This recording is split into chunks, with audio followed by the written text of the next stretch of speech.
Well, hey, good Tuesday evening to you guys. Not Monday. It's not Monday. I promise it's not Monday.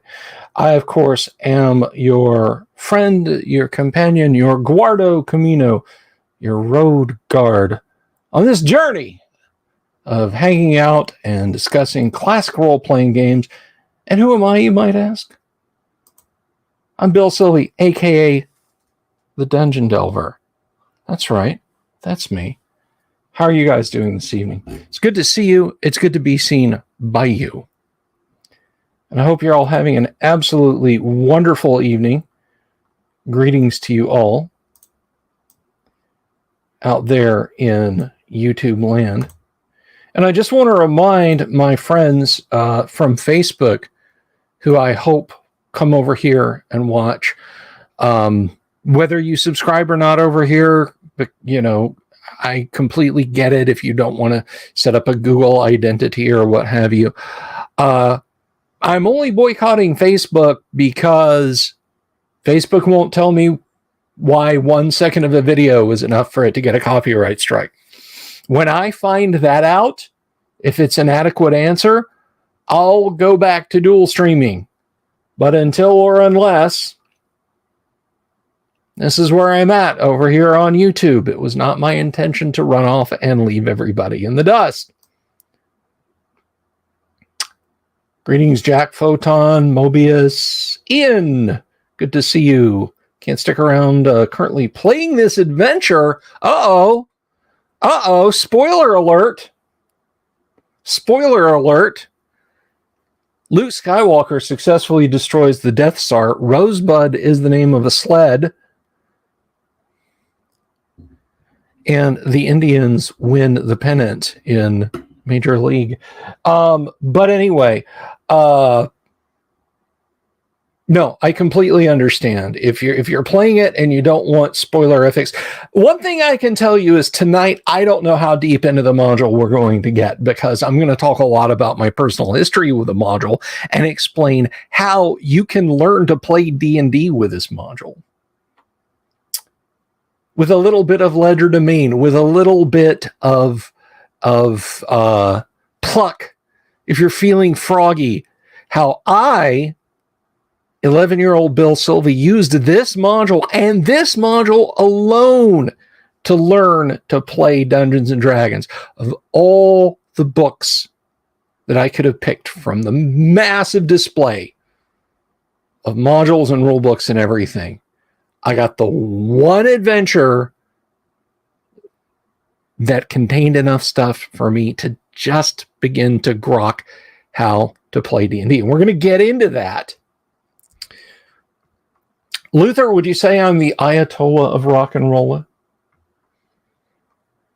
Perhaps you will, perhaps you won't. I don't know. That's entirely up to you guys. But anyway, if you're just stopping by for the first time, if you're like, hey, what the hell is this? What is this guy talking about?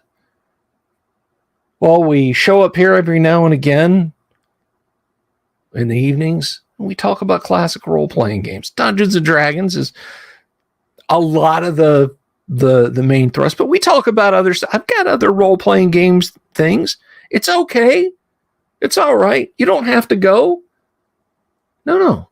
Sit down. Sit down. Because we got a lot of fun stuff to talk about. It is. I tell you what, that Rosaloff cover. No. If I start just plucking at one thread at random, I'm never going to be done unraveling the awesomeness that is Keep on the Borderlands, and we're going to talk about that soon. I do want to mention one thing about Facebook, though. I want to. This is a mini rant, and I do and I don't entirely blame this on Facebook. So I had a boomer moment last night because someone with whom I had communicated before, who is friends with a ton of people I am friends with on Facebook, messaged me, sent me a Facebook message and said, dude, you got to help me. I'm locked out of my Facebook account. Oh, okay. Well, you're a fellow RPG enthusiast and, thumbs up on posts and posts on each other's timelines and that sort of thing. In the past, What can I do for you, random stranger? I need you to help me get my account unlocked. Sure. Can you send a message to blah? I sent a message to blah. That was in the beginning of the day. Day goes by. Everything hunky dory. Then last night, just as I'm wrapping up my AD&D game, hey, your Facebook password was reset using your phone number located here. And here is in New Mexico. I'm not in New Mexico. I'm nowhere near New Mexico. I'm closer to Old Mexico than I am to New Mexico. So my password has been changed on Facebook. And I'm like, what the hell? So I got to go in and I got to brain surgery my way down through yes and no and banners and authentication and that sort of thing. And I delete this guy from my friends and I block him and everything. And it was a hot mess. So I believe I cleaned everything up. But if anybody gets a message from me on Facebook that says, hey, it's Bill Sylvie, I am locked out of Facebook. Can you please send a number? Can you please send a text to this number? Don't do it. Don't do it. No matter how good of friends you are with me, reach out to me on other social media and let me know. Because one of the things Facebook doesn't do that authentication through a friend thing anymore. That apparently was discontinued last year. But anyway, so that's what happened to me, but I got everything fixed and everything is hunky-dory. The other thing is, again, it is not Monday. It is Tuesday.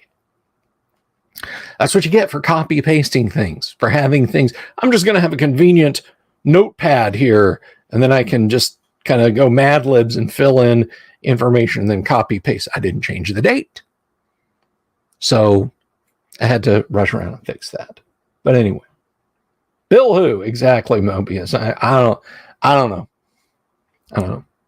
But I want to talk for a minute before we jump into Keep on the Borderlands. My apologies to those of you using headphones who are now going, I want to talk to you folks for a minute about the community that's sort of come up around this channel, this YouTube channel, the Delver's Dungeon. I just saw someone on our Discord. Yes, we have a Discord. Reach out and offer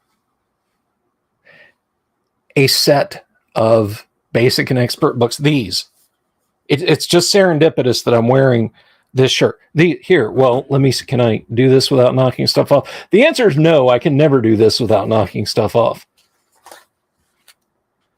I have my own of these.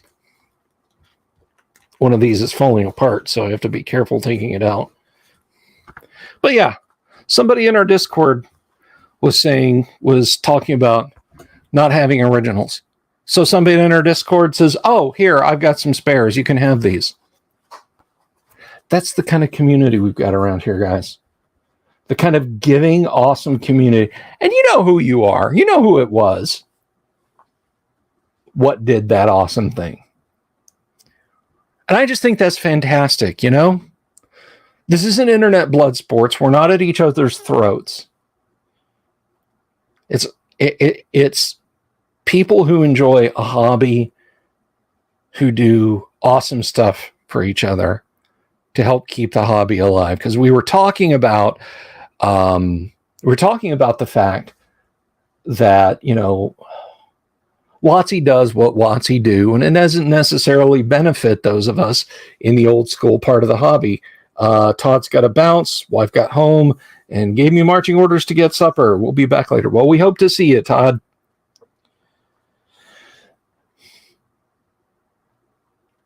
But we don't pay homage to Wizards of the Coast and what they want the Dungeons and Dragons hobby to be. All right? We put ourselves as hobbyists as the primary concern. The concerns of a business are later. We're a little farming village of first edition and original and basic Dungeons and Dragons retirees. And we're happy in our backwards corner of the world with an armor class that goes from 10 bad to 0 good.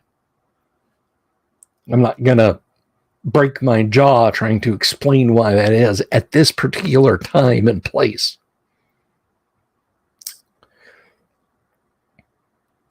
But that's just, again, that's just the kind of awesomeness around here. You know, one of my hobbies outside of D&D is watching these dudes on YouTube that do car restorations. I've talked about them before. And I'm always struck by how some of them can say, hey, we're doing the Hot Rod Power Tour, where literally they'll just say, we're going to convoy all these cars. Doesn't matter what car you got. You can have just a mall box minivan. And if you want to drive 1,500 miles and follow this trail of people who've got rat rods and hot rods and street rods and funny cars and everything else that drive half or a third of the way across the country, we'll see you, Mobius. You got to get some copies. Sorry.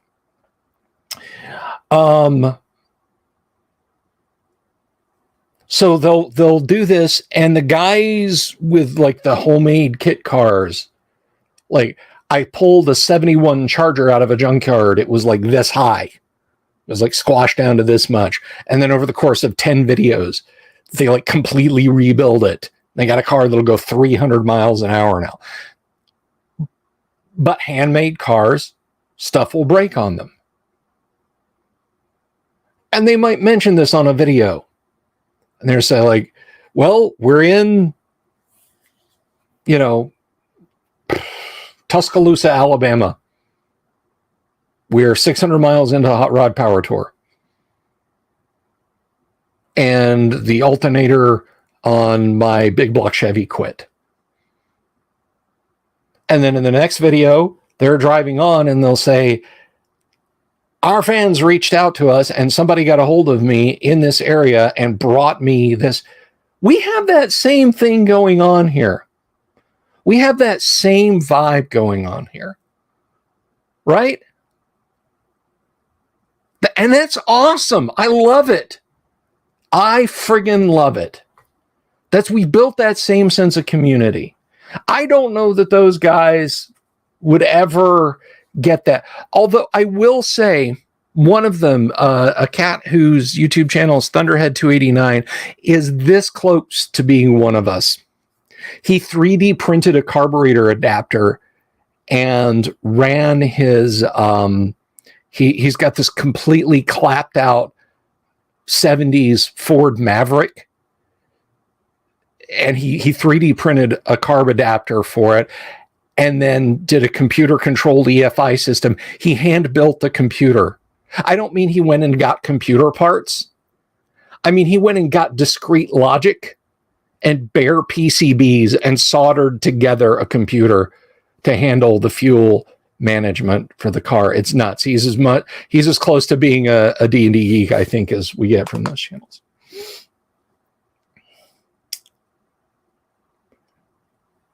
Borderlands has been driven till the wheels fell off. It really is. Keep on the Borderlands is our hot rod Chevy Nova with the 350 in it. Tomorrow is Kyle Day, yes.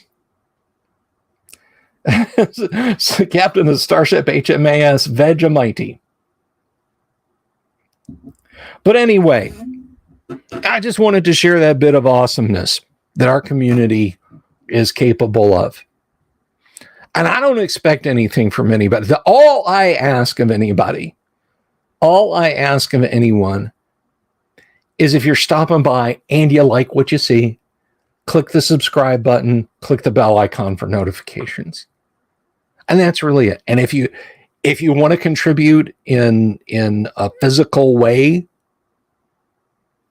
we got Subscribestar and we got Patreon. But the subscriptions and the bell icon for notification, and if you like the video, give it a thumbs up. If you don't, give it a thumbs down, but leave a comment on it and say why you gave it a thumbs down. That's it. That's all I ask. So that was just an awesome sauce thing. But speaking of awesome sauce, we finished up last night talking about the supremely creepy WG4, aka the sidequel to S4, Lost Caverns of Sojourn.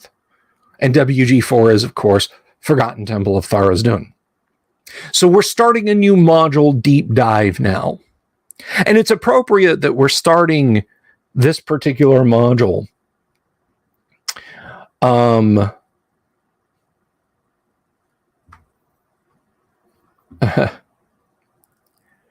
it's appropriate we're starting this module because my good friends over at Gods and Monsters have found multiple shrink-wrapped copies of the Holmes Basic set. One of you guys here on the channel is buying at least 2 of them. And they found a third one last night. And they had gotten a couple before then. They just keep going through this guy's pack rat existence and finding all kinds of wild stuff. They found adult magazines. They found adult garage kits. Just on and on and on. But also a lot of legitimate mainline science fiction and fantasy stuff. And so far, they've pulled out like 5 or 6 copies of Holmes Basic, shrink wrapped. And the one that they found last night, Anna over at Gods and Monsters was like, I want that one. So she took that one home. And I think it's an appropriate place because I don't know if she's ever going to open it. So I reached out to Todd and said, do you want me to do an unboxing? So I sent pictures. I went through mine because it's the same vintage as the ones they keep finding. And I sent pictures of everything that you get in the box, including Keep on the Borderlands. So we're going to deep dive into Keep on the Borderlands now and look at it. Dungeon Minister says, if everyone who stops by this live cast was local to me and we hung out at Bill's or at the local pub, my family would never see me after dinner. Right on. So now that I've talked about how awesome you guys are, let's get into B2 because B2 is where it all began for me. It began on YouTube for me also. If you go all the way back to 2014, my first video of 340 some videos is me talking about B2. And it's a short video. It's not an hour long. And I've talked about this Montana mule choker here, the Into the Borderlands from Goodman.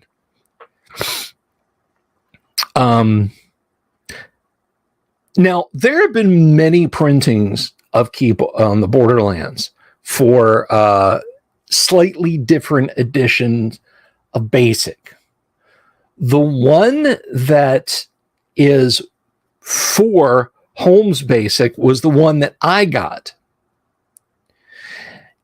And of course, it lists monster dexterity because in Holmes Basic, there is no initiative. There is no initiative.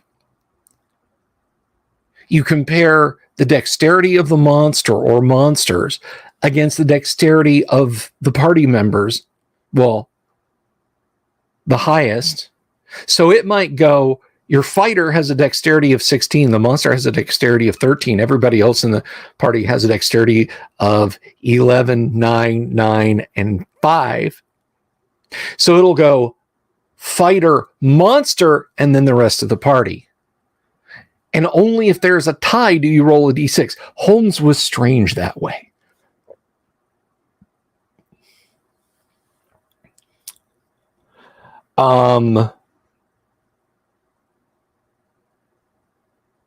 Is the Goodman game thing worth getting? If you don't have a Holmes Basic copy of B2, and they're really, it's like, I have gone to eBay sellers who have like these eBay shops, they have grades on, and it's like blah, blah, blah, blah, blah. What revision of that module is that? And I know there's multiple revisions of the module that they're selling, and they're like, it's just the module. Well, can you look on this page? I'm not taking it out of its packaging. So, they can't even tell me. So if you don't have a Holmes Basic B2, it's worth getting for that. But is it worth it to the tune of, I think, the $50 or $60 it cost? I don't know. I honestly don't know. There's less history in the module than I would have liked there to have been.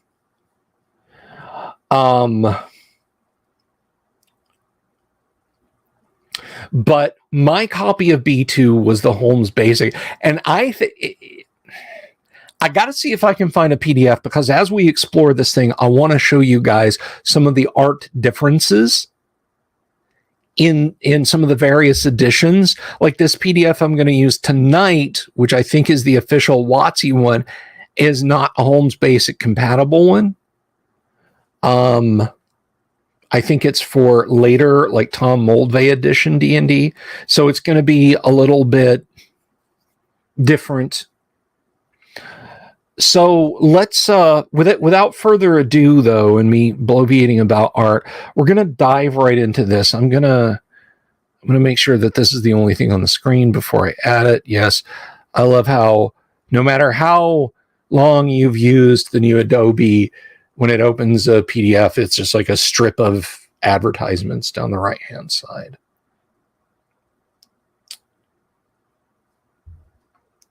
I have heard of those stories, Robert Phillips, but I have never read them specifically.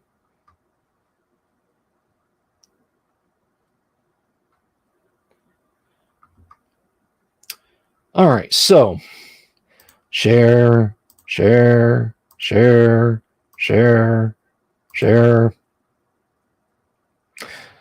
there we have it, this lovely magenta cover. B2, Dungeon Module B2, The Keep on the Borderlands by Gary Gygax. Introductory module for character levels 1 to 3.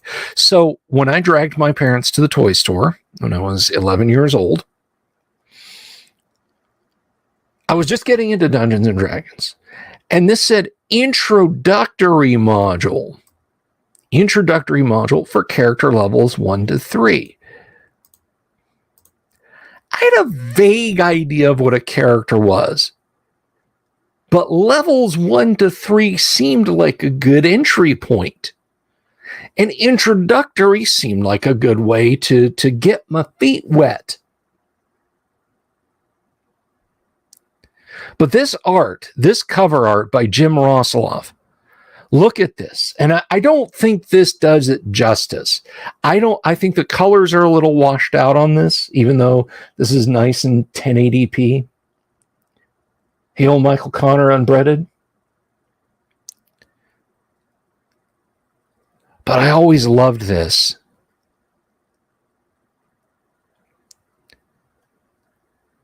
That last look of despair on the face of this hobgoblin. And they are hobgoblins, by the way. These are not orcs.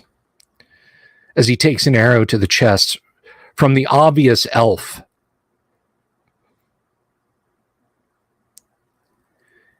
And the very tall dwarf or very stout human fighter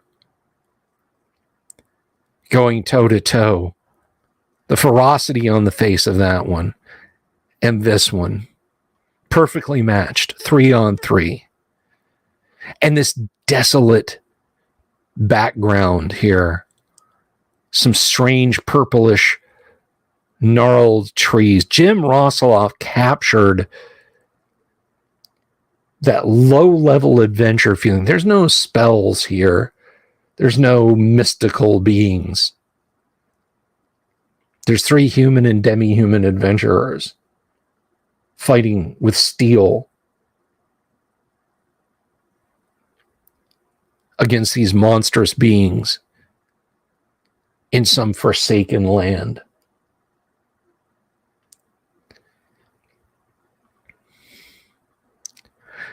And so we look at the text. This module includes a cover folder with maps and a complete description booklet to form a ready-made scenario for Dungeons & Dragons basic set.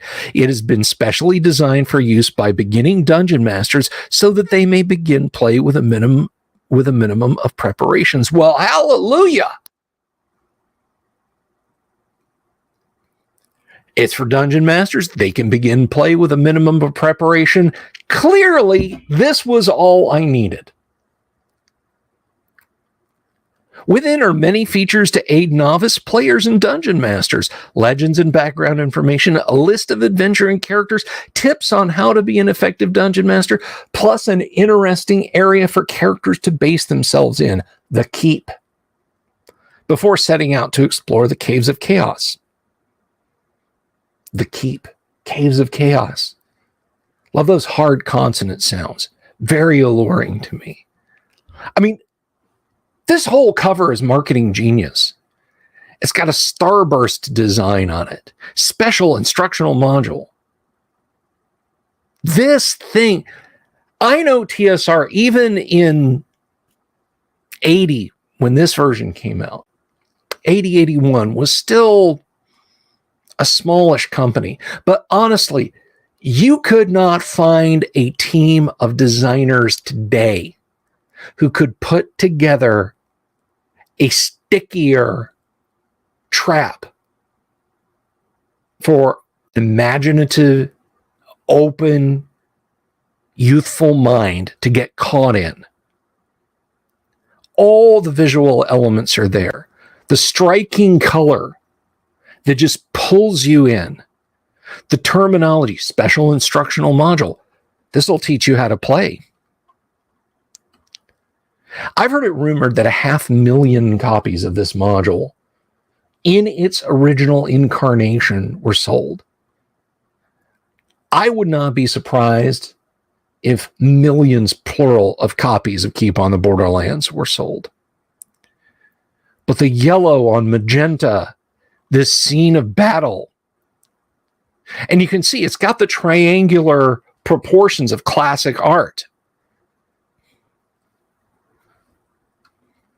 The broad base in the front, the angle of the elf's arm, the inward falling angle of the hobgoblin.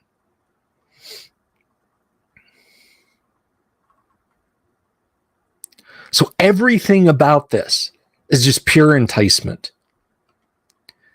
But let's continue on. And we have our maps. We're going to come back to the maps. We're not going to worry about that map right now.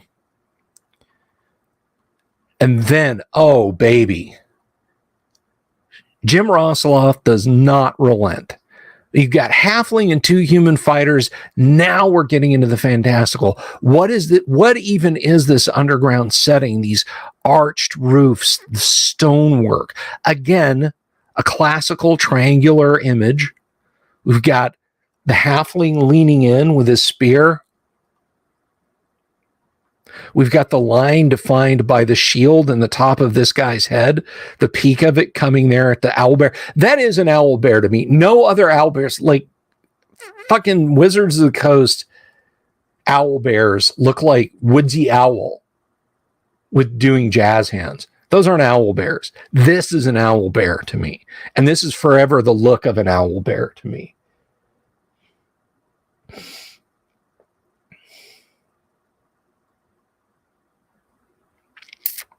And here's a reiteration of what's on the cover. And right off the bat, Gary opens the door for us with this text introduction. Welcome to the land of imagination. You are about to begin a journey into worlds where magic and monsters are the order of the day, where law and chaos are forever at odds, where adventure and heroism are the meat and drink of all who would seek their fortunes in uncommon pursuits. This is the realm of Dungeons and Dragons adventure game. What an introduction. There is no, here's what a role-playing game is. We're being treated like fellow adventurers. We're walking along that great path with others. And immediately the mystery begins. If you plan to play this module and participate in the fun of adventuring, stop reading now. So there's a Here Be Dragons immediately right there.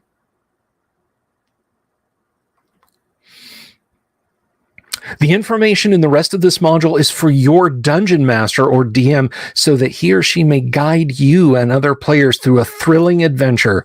Knowing too much about the contents of this module will spoil the surprises and excitement of the game. How brilliant. Just tantalizing you. And come on, if you bought this module but your buddy Bob was going to run it, you'd still read past this point. That's the forbidden fruit. Don't eat of the tree of knowledge, kids, but I'm going to walk off and just assume that you're not. Dungeon Masters. If many copies of this module are available to the players, you may wish to alter sections of the Keep and the Caves of Chaos. If you do this, you will be sure to have new surprises for players who might be familiar with some of the contents of this module. And right there, Gary is saying, customize your shit.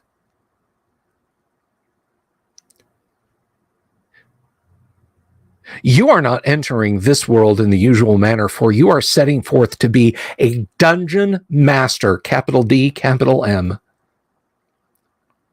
Titles and honors already at the age of 9. Certainly, there are stout fighters, mighty magic users, wily thieves, and courageous clerics who will make their mark in the magical lands of D&D adventure. You, however, are above even the greatest of these, for as DM, you are about to become the shaper of the cosmos.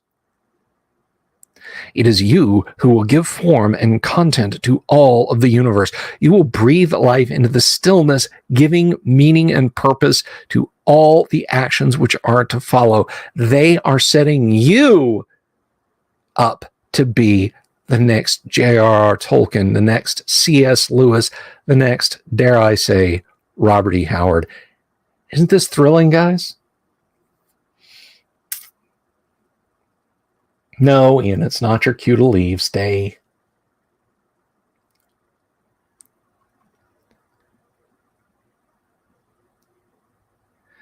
Now, at this point, reading this, when I was a kid, I was trapped. There was no going back. I had stepped through the wardrobe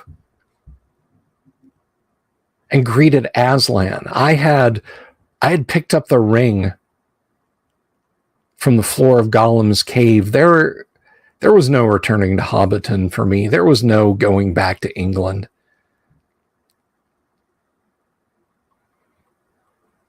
Notes for the Dungeon Master. Now here I'm thinking, awesome, I'm going to learn how to play D&D, or at least run D&D.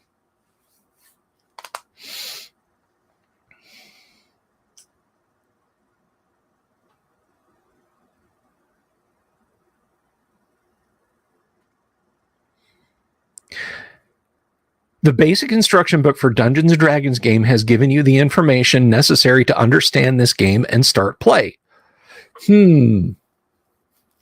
Well, I'm getting a lot of information so far, Mr. Gary Jai Jax, but okay. This module is another tool. You're saying this like they're two separate things. Oh, well, let's carry on. It is a scenario or setting which will help you to understand the fine art of being a dungeon master as you introduce your group of players to your own fantasy world, your interpretation of the many worlds of Dungeons & Dragons adventure. The Keep on the Borderlands is simply offered for your use as a way to move smoothly and rapidly into your own special continuing adventures or campaigns. Read the module thoroughly. You will notice that the details are left in your hands. This allows you to personalize the scenario and suit it to what you and your players will find most enjoyable. Now, the last time I played this module, a friend of mine ran this for, I don't remember what system, but it was like a Dying Earth kind of thing. And when we got into the caves, I was looking at the map that he was unveiling in Roll20, and I said, Mr. Game Master, these caves we're in, do they feel chaotic? And he laughed and he said, maybe they might.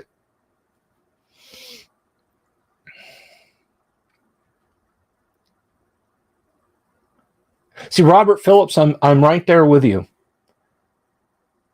I'm right there with you. I mostly knew the Rankin and Bass, The Hobbit, and boy, it blew my brains out. I want more of that. Same. After the cartoon in '78, my weird hippie aunts gave me a copy of The Hobbit, then a copy of The Lord of the Rings, and I just consumed them. If I had known in 1978 that D&D existed, I probably would have started right then pestering my parents to let me play.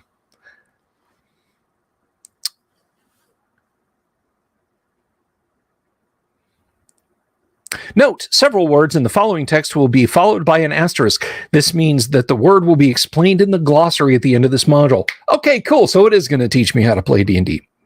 This module has been designed to allow 6 to 9 player characters of first level to play out many adventures, gradually working up to second or third level of experience. The group is assumed to have at least one magic user and cleric in it. If you have fewer than 6 players, be sure to arrange for them to get both advice and help in the keep. For example, they should have advice from a friendly individual to stay near the beginning of the front of the ravine area and enter the lower caves first to avoid getting into immediate trouble with higher level monsters. So higher level. So if they're near the lower, that means the further up they go, the higher the level. That made perfect sense to me. Let's move on. Likewise, the services of several men-at-arms, oh, there's an asterisk, I should make a note, must be available to smaller parties. If only 2 or 3 player characters are to adventure, be sure to have a non-player character or 2 go along, as well as a few men-at-arms. In addition, give the player characters a magic dagger or some magic arrows and at least 1 potion of healing. Family bequests to aid them in finding their fame and fortune when they go against chaos. Now, I can hear Kyle gritting his teeth all the way from Australia. Magic potion. Magic arrows. It's truth. The DM should be careful to give the player characters a reasonable chance to survive. If your players tend to be rash and unthinking, it might be better to allow them to have a few men-at-arms accompany them, even if the party is large and they don't attempt to hire such mercenaries. Another asterisk word.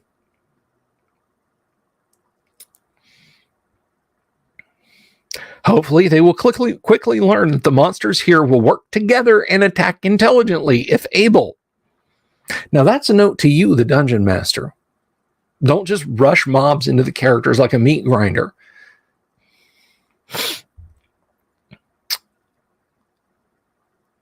Oh, and here's a warning. This should give you a little chill, young adventurers. Dead characters cannot be brought back to life here.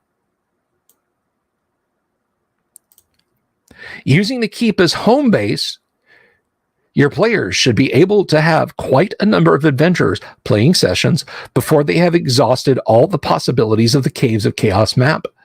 Assuming they have played well, their player characters will certainly have advanced a level or 2 in experience when the last minion of darkness falls before their might. Oh, Gary.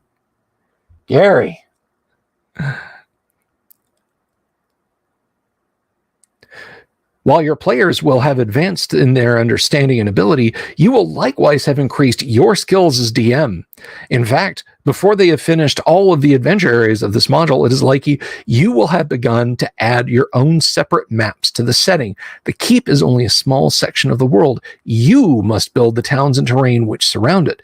You shape the societies, create the kingdoms, and populate the countryside with men and monsters. I think we all miss Gary Venger. The keep is a microcosm, a world in miniature. Within its walls, your players will find what is basically a small village with a social order and will meet opponents of a sort.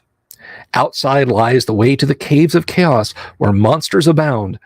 As you build the campaign setting, you can use this module as a guide. Humankind and its allies have established strongholds where player characters will base themselves, interact with the society, and occasionally encounter foes of one sort or another.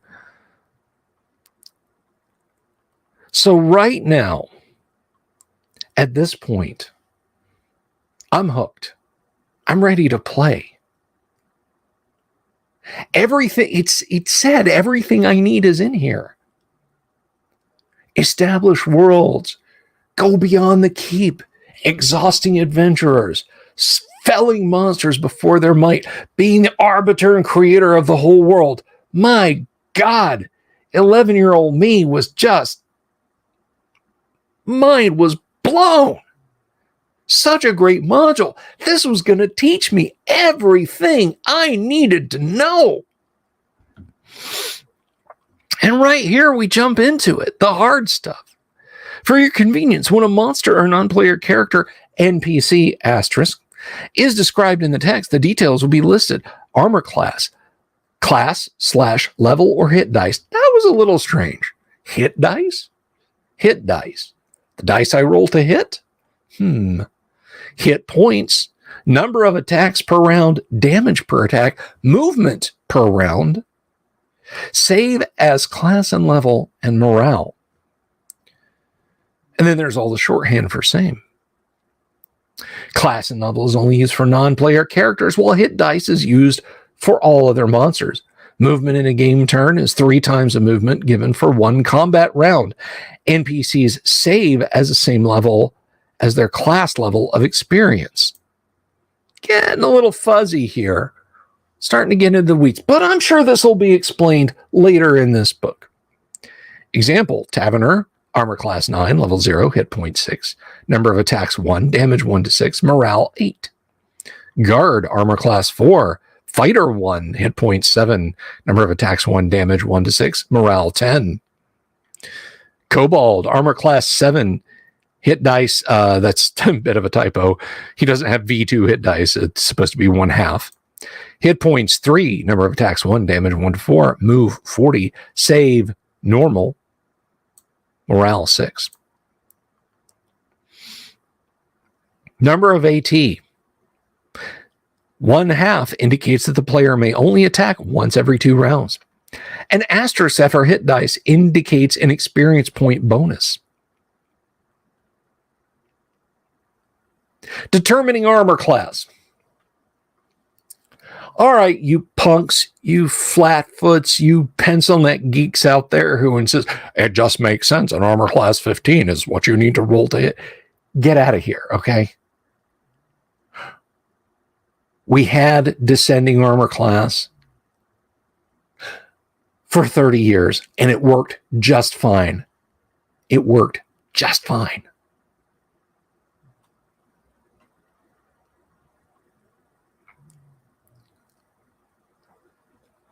So, armor class 9, none, 8, shield only, 7, leather, 6, leather and shield, 5, chainmail, 4, chainmail and shield, 3, plate mail, 2, plate mail and shield, 1, plate mail and magic shield +1, or other combinations.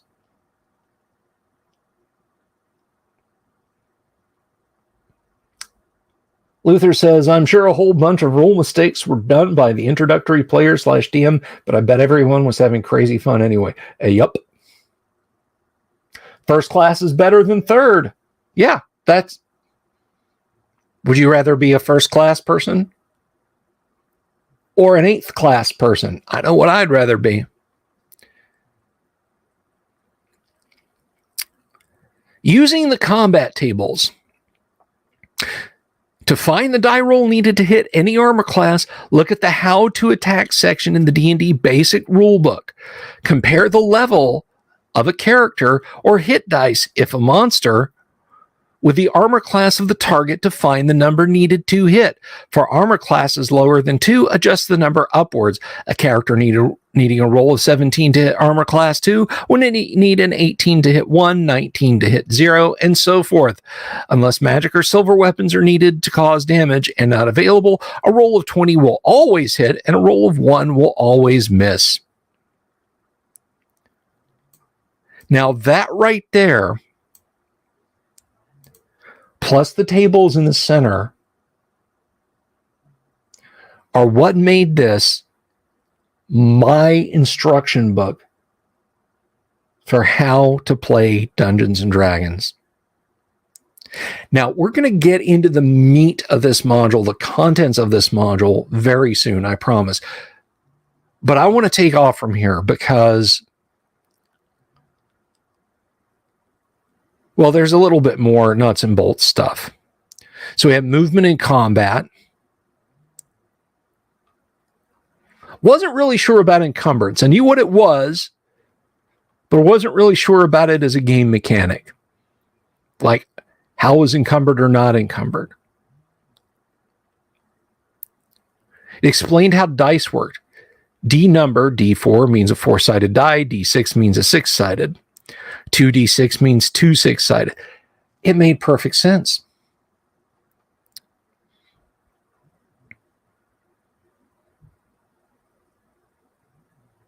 And some more advice for the DM.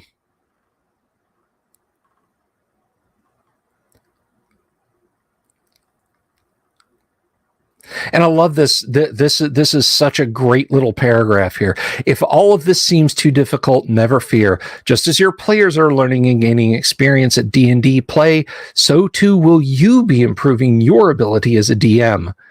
The work necessary to become a master at the art is great, far greater than that necessary to be a top player, but the rewards are even greater. You will bring untold enjoyment to many players in your role as DM, and all the while, you will have the opportunity to exercise your imagination and creative ability to the fullest. May each of your dungeon adventure episodes always be a wondrous experience. Gary really wanted us to have fun with this. How to be an effective dungeon master. There's a whole section on that. And I'm reading this and I'm absorbing this as a kid, and all this is just this. My imagination at this point is being rewritten. Like whole new sections of code are being patched in to how I wanted to experience and imagine fantasy world situations. Snacks. Wenger, snacks are super important. If you haven't been on if you haven't been here before, when Kyle's been on, he will tell you in order. It is snacks, people, or is it people, snacks, setting system? I think that's it. People, snacks, setting system. To defeat monsters and overcome problems, the DM must be a dispenser of information. He or she must be fair, telling the party what it can see, but not what it cannot. Questions will be asked by players, either of the DM or of some character the party has encountered, and the DM must decide what to say. Information should never be given away that the characters have not found out. Secret doors that may be missed, treasure or magic items overlooked, or the wrong question asked of a townsperson.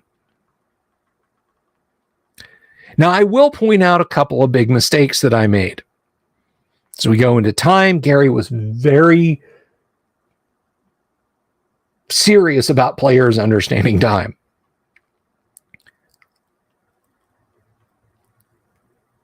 But right here,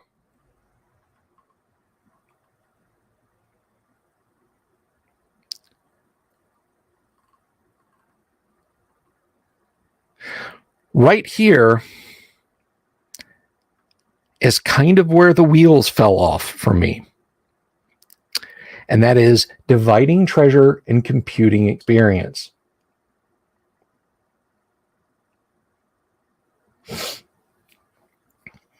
Now, this particular copy of the module doesn't have it. It launches into and explains how to divide experience.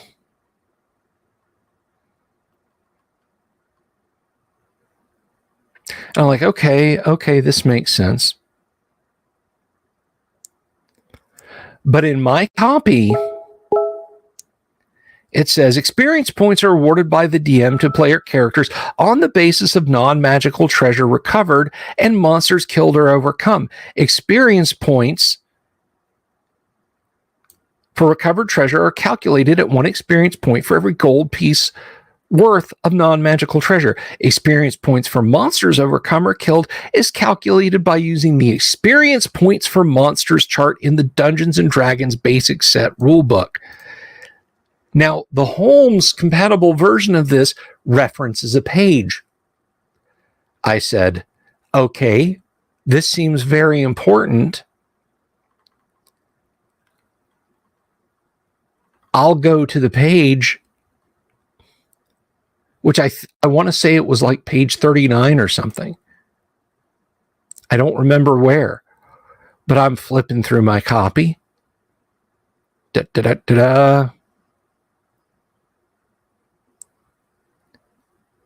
Wherever it was, maybe it wasn't 39. That's not in here. That's just a discussion of, that's just a piece of the module. It was then that it began to dawn on me that perhaps I hadn't quite grabbed the right book. Maybe I should have gotten something different.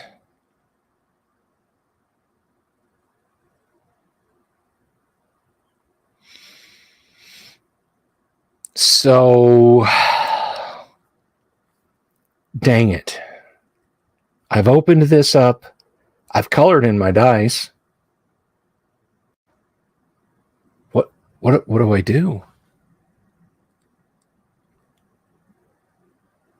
I didn't want to go to my parents and tell them they bought me the wrong book, that we had to go traipsing all the way back.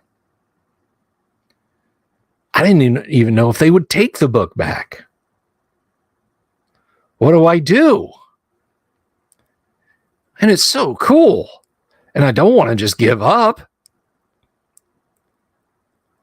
And then I notice, right smack dab in the middle of this book,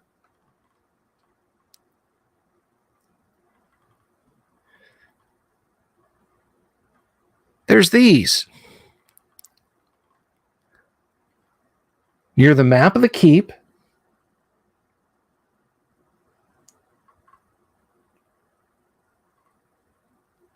there's no rule in basic D&D for the effect of not eating or drinking water. That's one of those things that's up to the DM. Now, my charts were a little different than this. But there's these tables: monster attacks, character attacks, saving throws,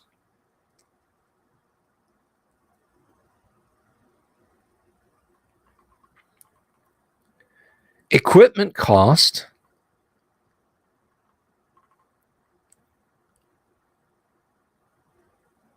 armor types, and spells. Now,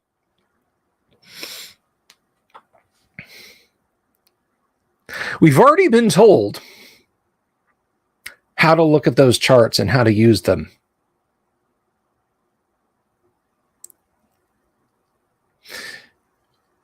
So what to do and how to do it with regard to spells?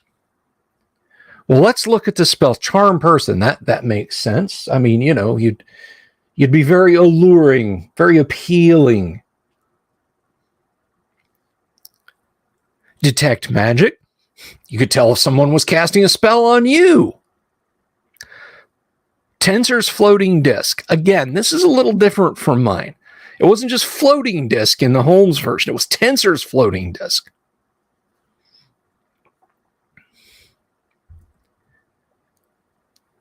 But what is a Tensor's Floating Disc? What is it good for? Is it like one of those doodads from Tron? Was Tron even out at this point? No, I don't think so.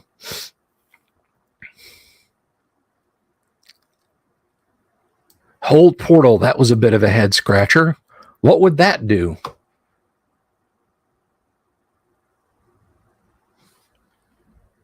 I thought that maybe Hold Portal would stop a door from closing. Light, Just makes the entire room light. Magic missile, that's kind of self-explanatory. Little bolt of energy like from a blaster. Protection from evil. Evil things can't hurt you. Read languages. Read magic. I thought read magic and detect magic were used hand in glove. You could tell whether or not a spell had been cast. Read magic would tell you what it was. Shield. Hell, I grew up with Star Trek and Star Wars. I knew what shields were.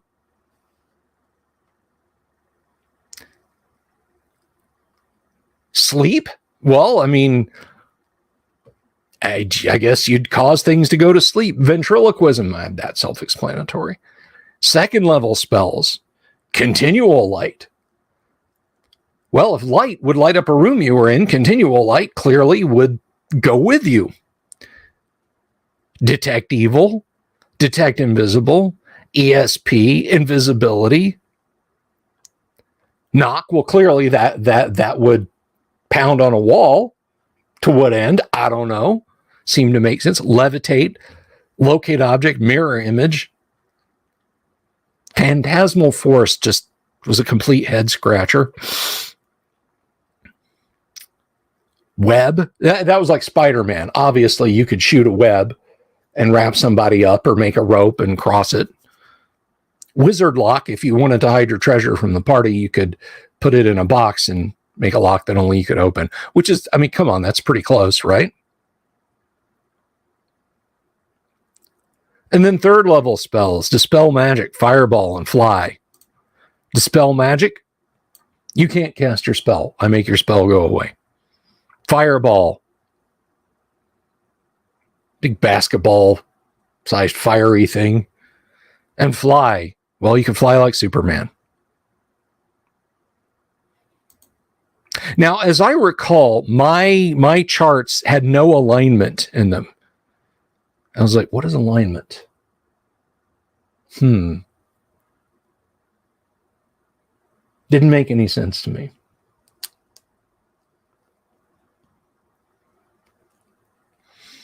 Well, a lot of the AD&D names came over into the first basic versions.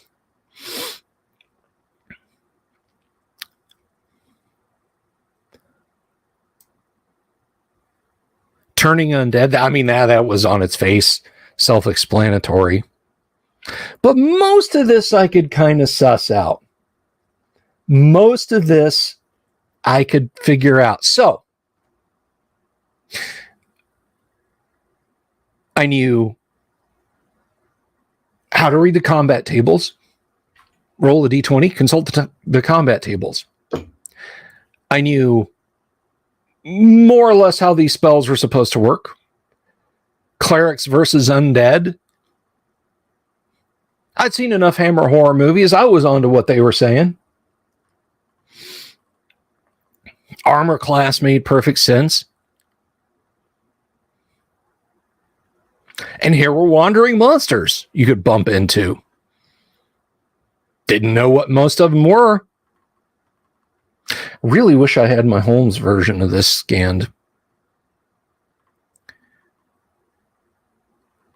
But all of this just started to gel. Now,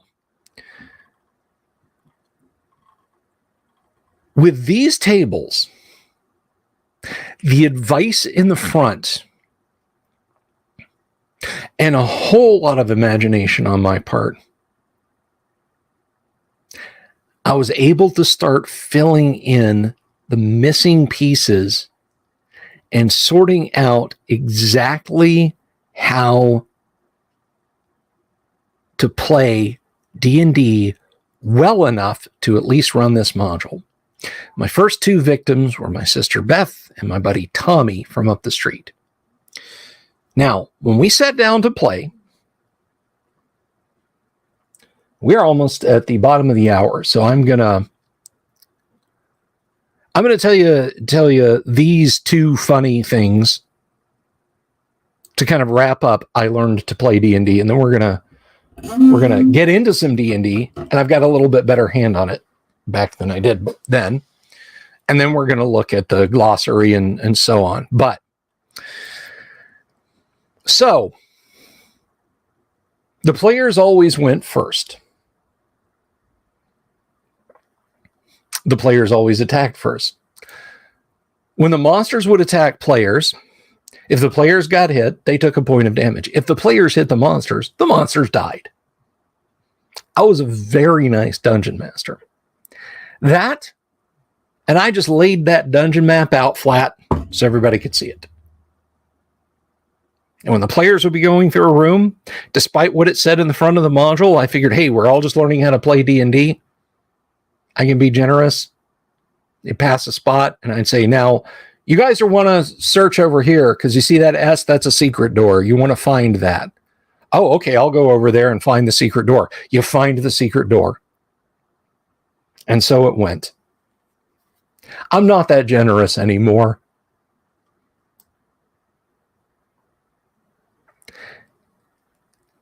And I would just, I would keep track of how many monsters each person killed in combat. And I would tell them, yeah, you need 5 more orcs, and then you'll go to the next level.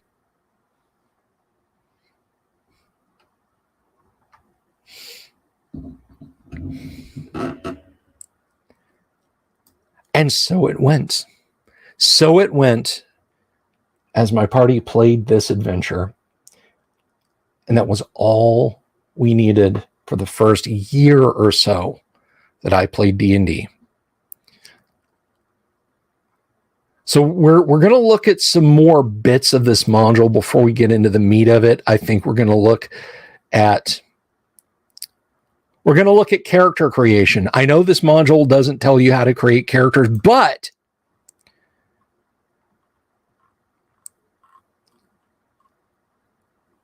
there's these. Strength, intelligence, wisdom, dexterity, constitution, charisma. Well, the numbers seem to go between anywhere from 1 to 18. And people that I knew in elementary school who played D&D would tell me that 18s were the best. Well, 3 and 18, rather. Nobody here. Well, how the heck do I generate a number from there to there? Clearly, you roll a d20 and you ignore 1s, 2s, 19s, and 20s. It'll work. Everything is on a completely flat curve. You have an equal chance. There are no average rolls. Everything is the same average.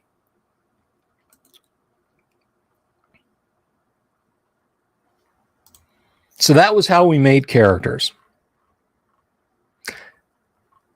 But we'll get into more of this a little bit later. We have some actual D&D to play shortly. I can see it. I'm seeing notes from our group. We're about to start playing here. They're grinning and laughing and commenting that they wish that I was as generous as I was back in 1981. I've developed a bit of an edge, little bit of a rock-like exterior that is not nearly as comfortable. Hey, there's Dan. I see you over there, buddy. Are the humans blinded when fighting if they don't have torches? Sure, probably. I don't know. I just assume the caves have torches in them, So, before we get started on tonight's game, and we will shortly, thank you all for your patience as we take this walk down memory lane before we dive into the module. We're just going to remove that. I want to take a minute, though, seriously, just a hot minute. I want to thank some folks. As I said, sometimes folks, they want to contribute to the Patreon or the Subscribe Star. And if you want to, it's down there. But there are some folks who do. And I like to take a minute to thank them. So let me just real quick say thank you to Joshua Garlock, Lord Corion, Ricky Maru, Mobius, Kevin Reynolds, Doomsword Deathmaster, Mark Simpson, Damien247, James F. Keck, William Smith, The Dungeon Minister, Manny Wall, Mark Corey. We miss you, Manny, by the way. If you're out there, come on back. I'd love to see your comments again, my friend. Kevin Wood, Todd Sharp. Did I say Mark Corey? Mark Corey.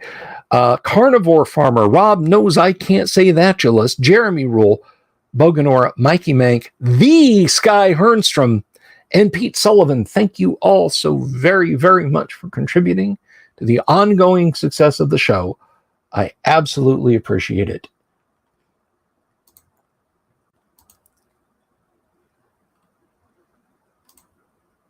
Nostalgia, hell, this is every day. We're living it, Jack.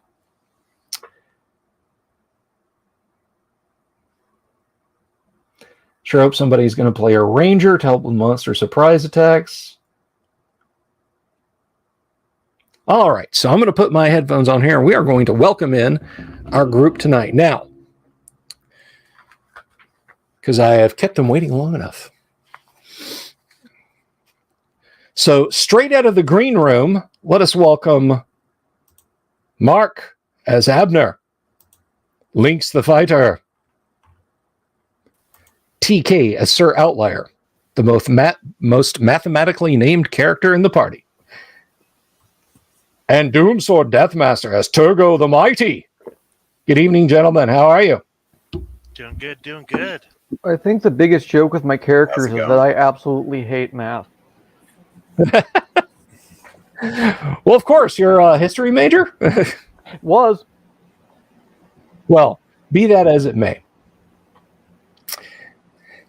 And Menger says, yes, it begins, and yes, it do. So, gentlemen, when we last left, you had just slain a small but dangerous tribe of gnolls who had kidnapped 2 humans and had collected a pretty decent amount of loot in the process. You rescued them and freed them from their slavery at the hands of these creatures. So, having gathered up the coinage, tell us, what is your intent, O mighty adventurers? Well, I believe we were heading back to Greyhawk to drop Elaine and Thomas off, or... At least let them decide their future after that point, yeah. And also put some of this money in the bank. Carrying around. Yeah. That was the other thing. Yeah, we're gonna run to Greyhawk, and we also need XP totals, I believe. That is correct. That is correct. So if we get back to Greyhawk, we'll get those. I might level if we can afford it. I was one XP short of 5th level. You'll definitely level. I would dare say that you picked up 1 or 2 at the very least. I don't think the treasure's making it to the bank. We're probably gonna have other people level. Yeah. All right, so you've got a day's travel to the Last Chance Inn. Are you stopping there, or are you continuing on? Stop there at least overnight. Yeah, I may as well. Okay, it is an uneventful journey back to the inn. Wenger says he wants a Turgo the Mighty T-shirt. So I guess you got some merch to work on there, Doomsword. Abner, we got lost coming to this place. Abner wants to try to sketch out like how to find the place again. Okay. In case we want to get back here. Right on. So yeah, you're able to find the track, find the trails, and eventually goes to a road back to the Last Chance Inn, and you've got a day of travel to get back to the city of Greyhawk. Is there anything that you wish to do other than resting and recuperating? I believe there was a little bit of damage dealt out to party members. You had one of your men-at-arms needed to rest up for a while before she was able to re-enter combat. I can heal all of the above in a day or so. I'll be healed by the time we get back, at least. Yeah. Well, even then, Okay. by the end of that day, a few castings of Cure Light Wounds. Yeah, Hilda will be laid up because she went negative.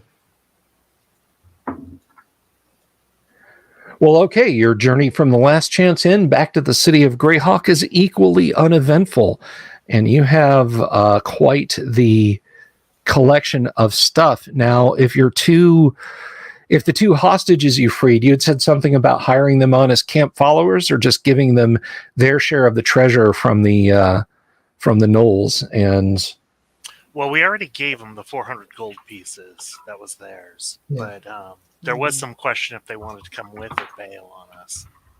Yeah, Abner lets them know if they wish to stay on, they have a place because they can help keep the camp, not to go in the dungeons. okay. But if Of course, they they wish, also have 400 gold, and they might just leave now. yeah, exactly. But Mhm. leave it to them. All right. Question for the DM. Yes, sir. Because I am dual classing, I have to level both mine at the same time, right? That is correct. You have to divide your XP evenly across each class. But I can level them up at different rates. Like, I can choose a level of fighter and then a level of cleric. I can prioritize one level, as in I divide the XP, but I'm paying when I pay to level up. Do I have to pay to level up yes. first? As far as payment for level, yeah, you'll pay for whatever you'll pay for. Okay, party, forgive me, I'm a raging idiot. Feel free to mock me from here until the end of time. I have more than enough XP to be level 3 in both of my classes. Noted. But that's going to cost like 10 grand. Okay, so this is what you were able to take out of the Knoll lair, and I got to say something, friendly audience and players. I do like going over treasure amounts. So what you were able to wrest from the Knolls, you have. Let's see, with Turgo's keen eye, which sounds like it should be a spell, doesn't it? Turgo's keen eye. The name spells are the best, right? They are. They really are. I mean, and I think they took something out of it in basic D&D when they kind of watered it down a little, and Tensor's floating disc became floating disc. No. You gotta give it a name, guys. You gotta leave it that name. Okay, so what you got in jewels was, and I will share this with you guys on the Discord. Which, by the way, audience members, if you're not on our Discord and you want to be, just say so, and we'll share that. We'll share that link with you. A medium alexandrite worth 200 gold, a very large moonstone worth 500 gold, a large tiger eye, which is also the thrill of the fight, is worth 50 gold, a huge turquoise of 750 gold value, a very large carnelian worth 5,000 gold, a medium fire opal worth 2,000 gold, a small jet worth 75 gold, a small jasper worth 20 gold, a huge banded agate worth 10 gold, a very small emerald worth 200 gold, and a very large zircon worth 100 gold. The total value of the gems is 8,905 experience points.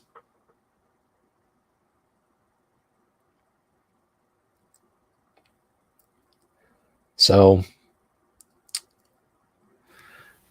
those are your gemstones. Now, as far as the jewelry, and for our listeners, because we like to educate as well as entertain with the AD&D games, the party will get the XP for these items since they're bringing them back to the city of Greyhawk. They may not necessarily find a buyer who will give them the exact value for these items.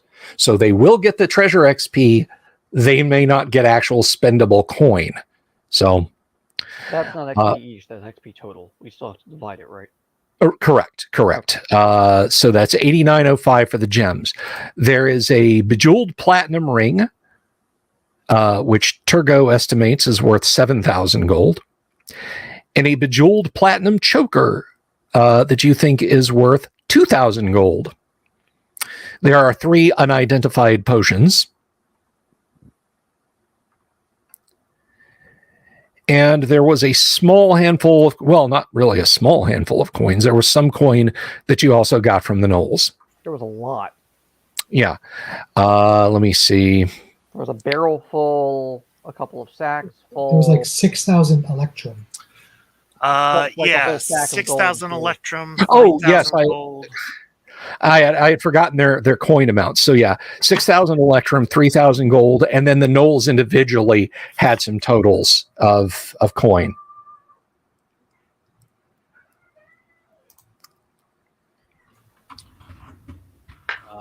And I have 85 electrum, 40 gold for that, 11 gold for that, 5 platinum for that, then 13 electrum and 20 gold for that. For their little.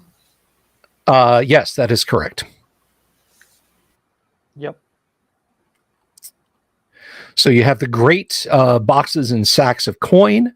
You have a bag of gems, a couple of pieces of jewelry, and some yet unidentified potions. Mm-hmm.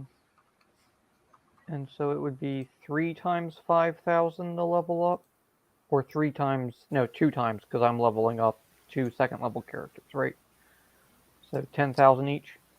1,500 to level? 1,500. 1,500 per level, but it's Okay, I was based on thinking your 5. previous level. Okay, so 6. Okay, so I need 6,000 to level both my classes.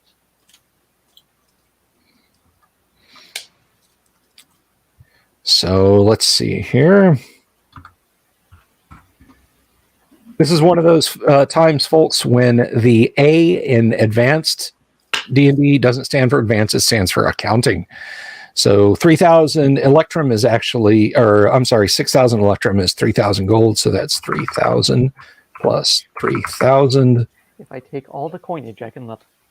I mean, we might want you. You're the only healer. Yep. And the fighter would get me a bonus hit points, but I mean, being a level 3 fighter isn't huge, so like that can wait. But even then, being a level 3 fighter, it does give me a bonus on the 2-hit table as well. I mean, I have the gauntlets, so that compensates, right? But so I'm prioritizing cleric first, fighter second. But I'd like to get both up if I can, because it'll also get me Yeah, a that makes sense lot to of me. extra hit points. Yeah. Yeah, the hit points in the combat matrix, that's Yes. well worth it. And my next level, whenever we decide to do that, if we do it now or whatever, it doesn't matter. But my next level finally moves me to the next Well, you tier definitely in have to level. combat matrix, finally. And, Yeah, and, you and definitely saving have to level. throws. It's Turgo and it's Sir Outlier that level, and we'll just Yeah. we'll just drink. I need like 11,000 XP to level. I don't think that's going to happen this time. Yeah, you're gonna get a lot. You're gonna get a lot, but you're not gonna get that but much. I'm not going to get that much. Yeah. Sorry. No, go ahead. What I want to see is how much cash Abner can get, so we can do things like write the identify spell into a spell book, things like that. He can burn identify, and that'll be good. Okay, so party members, each of you receives, now this does not count any 10% bonus you get, but your XP totals for treasure and for the monsters is 7,002. 7,002 XP each. Pull the calculator. And if we hit the next level, we stop there, right? Yeah. Yes, that is correct. Okay. Okay. So, for fighter.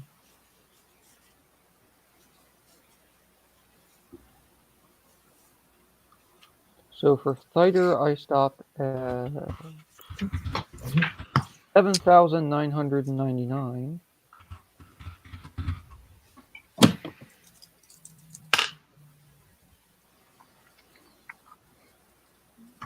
Then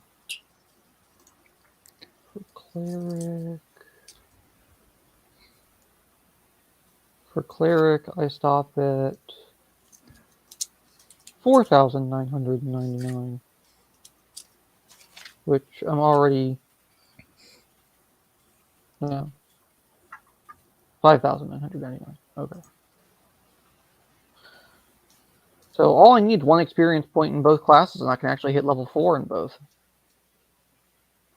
But you will have to level up first before you can seek those out. Yeah. And then the next day you go to kick a kobold and then come back and train again. Exactly. The issue as is he the has, issue like, isn't the 20,000 XP. gold. The issue is paying for it. Actually, since you need to split XP, you'll have to kick 2 kobolds. Yeah. I'd have to kick. Well, actually, I don't know. All I need is 2 XP, so I think 1 kobold might give me 2. I know. I was joking. But I have to kick like the wealthiest lottery-winning kobold. So like he needs to win the lottery, get struck by lightning, and I need to stand there and witness it. Yeah, TK just wants to walk out in the street and demand I roll the D6 until a 1 comes up. A group of laborers, I jump in and start punching. It has to be a group of wealthy laborers. Because we'll That's do a job. So not to be all about the money, but money. How are we going to split up this cash? It seems that Turgo and Outlier need to level. And What do each of you need? I need 6. 6,000. Yeah, 6,000. Assuming excellent play with few deviations from the norm. Mm-hmm. I don't know, Turgo. He also Bill played me last time, right? So I guess and you're judging he the played DM great on that. last time. last time it was the best we've seen. Turgo did his job. So amazing. If we can cash in the gems and jewelry in some fashion, we're gonna have to. So we can then invest in these 2, and then Lynx and I will get some other. Why don't we go sell it to Jim? Because Jim, the gem guy? Jim Smith of Jim Smith Incorporated. I forgot that was his name. I hate to also be the bearer of bad news. Well, actually, in this instance, it should be good news. We can check back with our alchemist buddy and get those potions. But he also may want more money as well, so we need to think about that too. I thought you gave him a month's worth of money. It hasn't been a month yet. I did, but that was just for base cost. That wasn't for anything else on top of that. Let's cash in those gems and let's to find one out thing what at a we time. have. Yeah. And then subtract off the 2 of you, and then the $6.33 we have left. We'll figure out what to do. Yes. But we should also go back and grab those potions, was my main point. Yeah. Because that's like 3 potions of greater healing. Yeah. So let's who dealt with Jim last time? Because I think that Dungeon Master saying, I believe that was Turgo, who went to your gem fence. Turgo, you wanna help me get rid of some of these? I'll do my best. You better, because otherwise you're not leveling. Okay, yeah, I'll give him the jewelry and the gems. Unless actually, just a thought and sort of a DM question. Yes. To pay leveling costs, do we actually need to cash in all the gems and jewelry, or can we just be like, "Hey, dude, you want to train me? Here, have some gems." Well, the guilds can. Guilds will trade in gems, magic items, what have you. So maybe instead of trying to cash it in and then use it, can we just if that's almost 9,000? Yeah. The gems are 8,000. The jewelry is, I think, 9,000. So, wow. Level up. I am. But bring back the change. Okay. Turgo, make sure he brings back the change. Okay, so who's going to train first and what? City of Greyhawk sports all kinds of guilds willing to train you.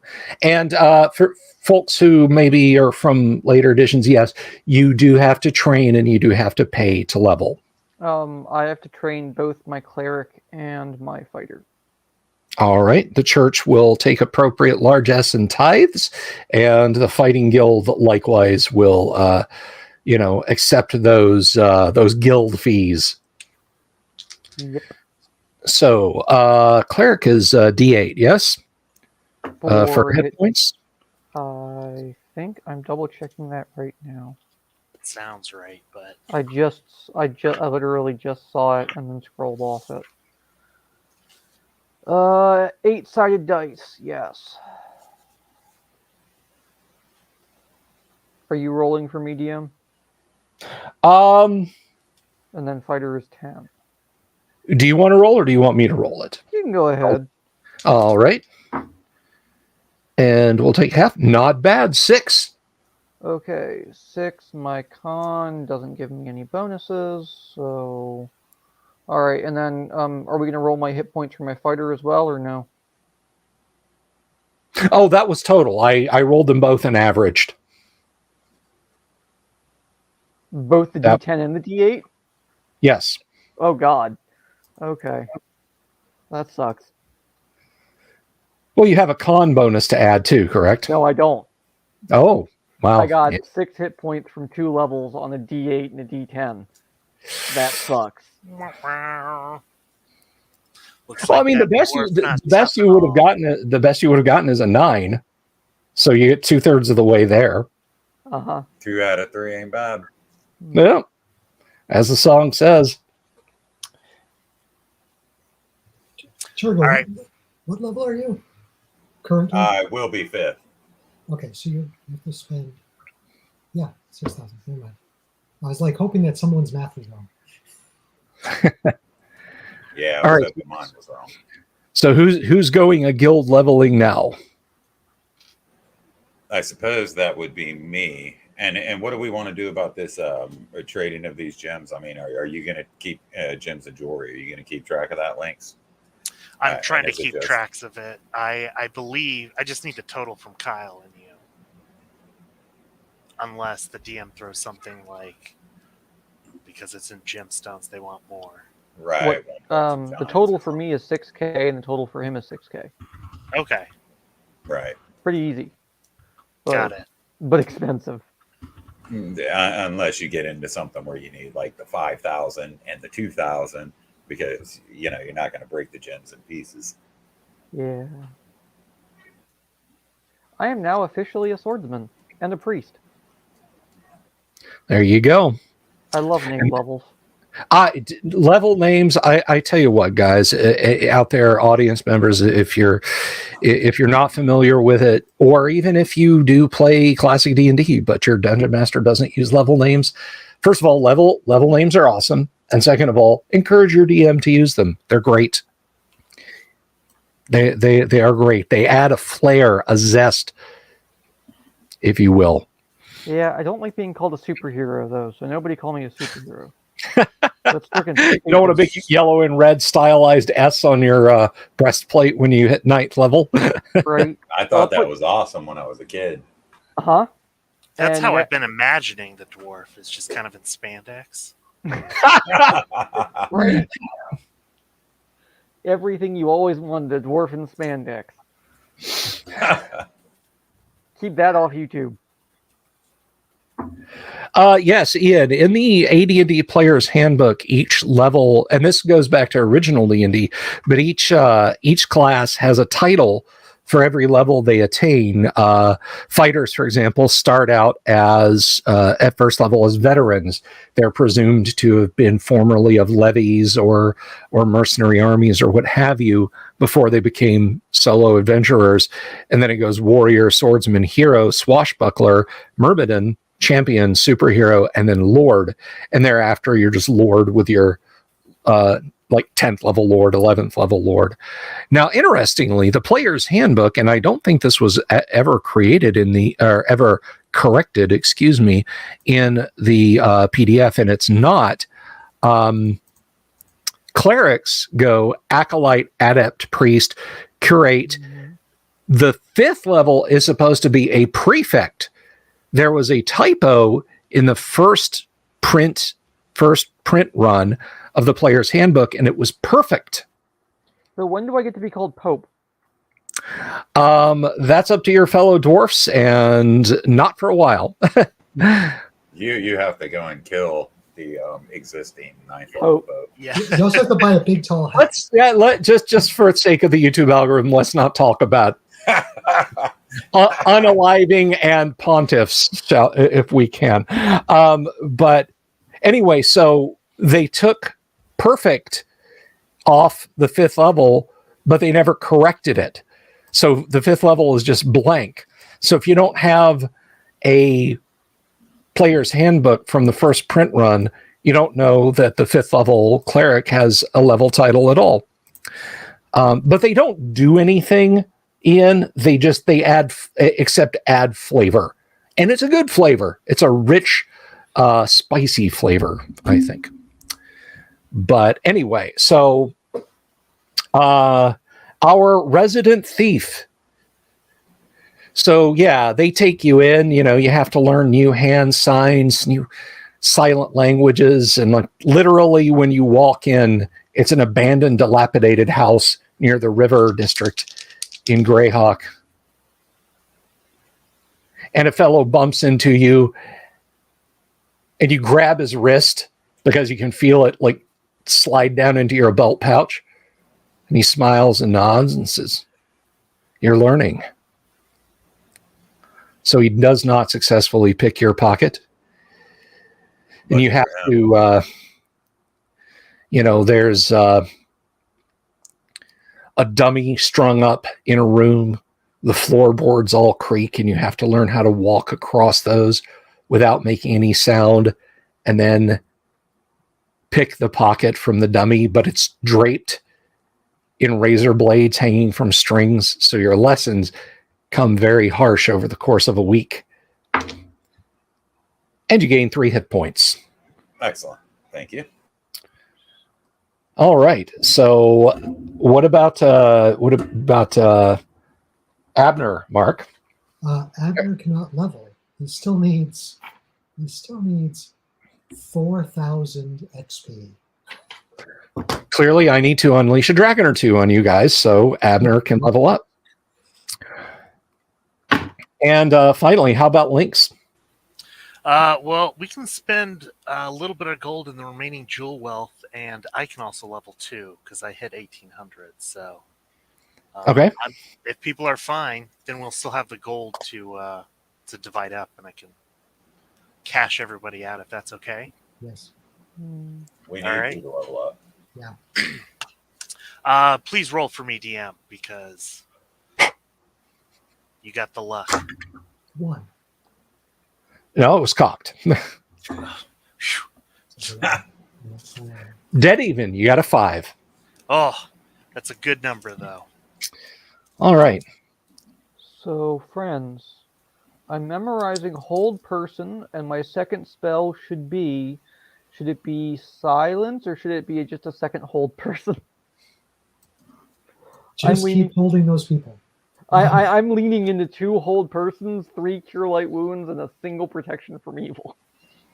Aid was always good, right? Yes and no. Like, I could do Bless instead of Prot E, but I like the armor class buff from Prot E, and let's face it, our fighter needs it.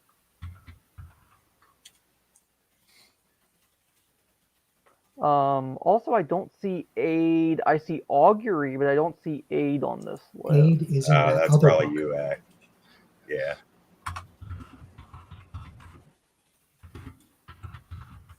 Question, Mr. Dungeon Master. Yes. I'm curious how you do it. In this case, we had a person with multi classes had to train both classes. Is that 2 weeks of training, or somehow 1 week of training for both? No, it's 2 separate weeks of training. That's what I thought. I just wanted to make sure. Yeah. I Sorry, for guys. My own DMing.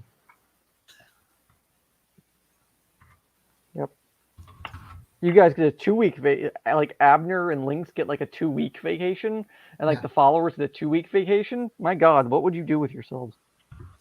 Drink. Abner will have like a little straw hat on, a drink with a little umbrella in it. Could take up fishing, basket weaving, write an entire treatise.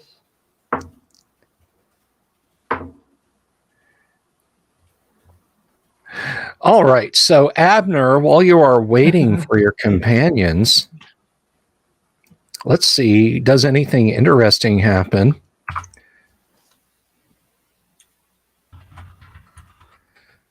Does anything interesting happen to Abner? I can roll on a table, or if there's anyone out there that wants to super chat a specific outcome for Abner.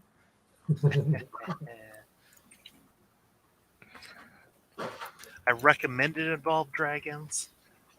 I mean, can I like super chat to get him eaten by a purple worm? This is where the campaign ends from. That is entirely up to you and how you want to spend your money. So let's see, Abner, on your first day while you're waiting for your friends, no one of interest, really, just some tradesmen.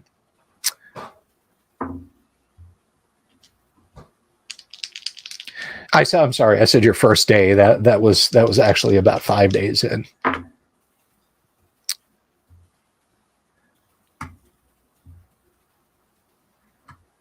Nothing of note.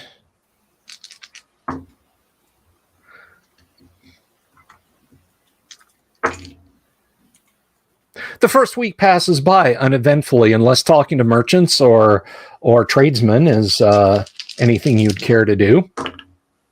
He'll be wanting to buy new, nicer robes, of course, to look better when he goes out. Okay, well, if you've got the dosh to spend, you can be doing that.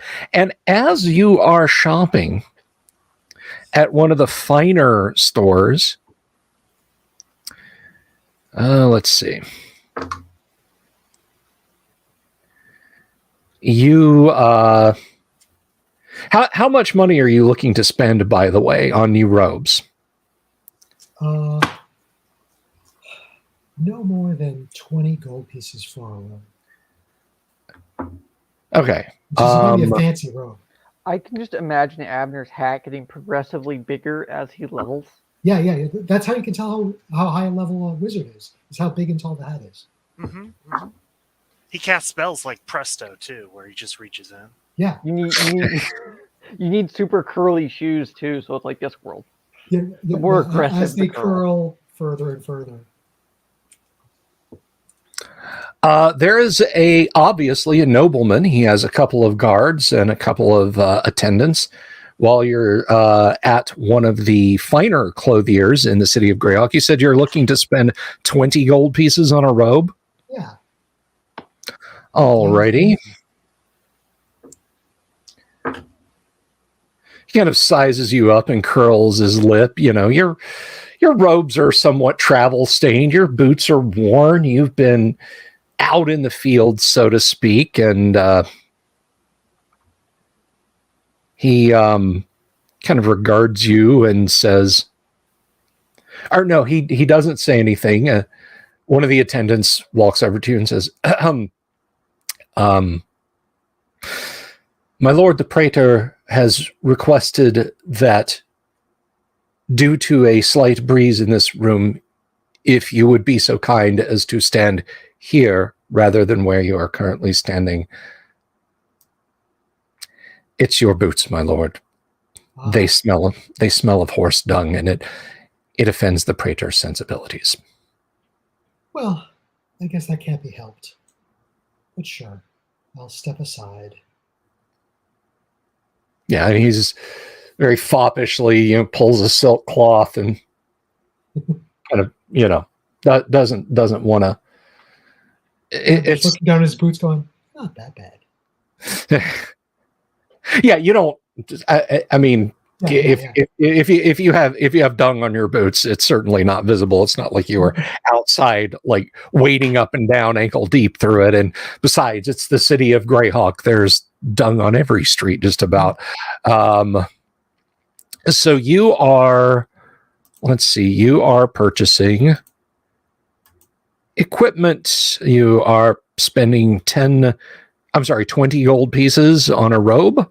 On the fanciest ass robe that money can The buy. fanciest ass robe. Where is the hyphen? Is it the Yes. fanciest ass robe or the fanciest ass robe? Trick This is not an questions. ass. 2 hyphens. I want an ass robe. Fanciest ass robe. I gotcha. Okay, so yeah, 20 gold pieces. The average robe goes for about 6. Yeah, you can pretty much walk out of here looking like sort of elvish of Presley, if you wish, for 20 gold pieces. Yeah, this will be his dress robes for one of those fancy dress balls and stuff. Oh yeah, that, you know. And as soon as this guy, like, they're bringing like cloth out to you, you know, there's the tailor's daughter comes and she's like holding swatches up to like match your eye color, and you know, he's like, well, you must have a belt with this robe, because you see, to match to match your hat and your robe is fashionable. To match your belt and your robe is fey. Oh, definitely. I need a belt then, good sir. Definitely need a belt. Okay. For 20 silver, they will match you a finely tooled leather belt. 4 strength, 4 stam leather belt. I'll leave the rest of you to get to that one up. Yeah, when he sees you like going into, he's like, and another tailor comes out. He is matching you coin for coin in finery. It's a robe off. It is a quiet but intense and hateful battle of who can order the finest finery at this tailor. Does robe off have a hyphen? I hope it does. It does. Unless you want something different. Then I'll have to roll on a different encounter table for that, Mark. It's all right. I believe the phrase is, I put on my robe and wizard hat, so we're okay. It is. Dare you enter my mystical realm? Do you? So is 20 gold like your ceiling? Oh no. Okay. All right. When he's crazy. He will go up to 50. He'll go up to 50 tops. All right. Let's see. Okay. 50 gold, and this is like, you're not going to wear this in a dungeon. You're not wearing this in a, like, you're just looking at this and you're like, it is capital F finery. Yeah. When the common traveling robe for a wizard costs 3 silver or 6 silver pieces, and you've spent 50 gold, and the praetor is, what do you have in the 60 gold piece range? Then he just looks at you like he's daring you to spend more money. Ignores him and says, anything above this would be gauche. This is perfect. You have to win the battle. You have to win the battle. No, I'm taking the high ground. Okay. You think you smoked him? I will give you my last 65 gold. No, because then Abner's going to have to hire a different hireling just to help carry the train of the robot. Yeah. So what we do is we make a hat out of cloth of gold, and then the stars are out of silver wire, and then you line it with mithril. And a young child is carrying my train behind me, sprinkling flowers as I go through the dungeon. Yep. So you have very elaborate finery, and it is a touch better because you shut him down with no spending more than this would just be gauche. So you have He said, like, he turns and walks out after he's placed his order for his robe, which is, you expect 50 gold pieces exactly down to the brass piece. And just mutters at the back of your neck as he's walking by, "You've made a powerful enemy this day."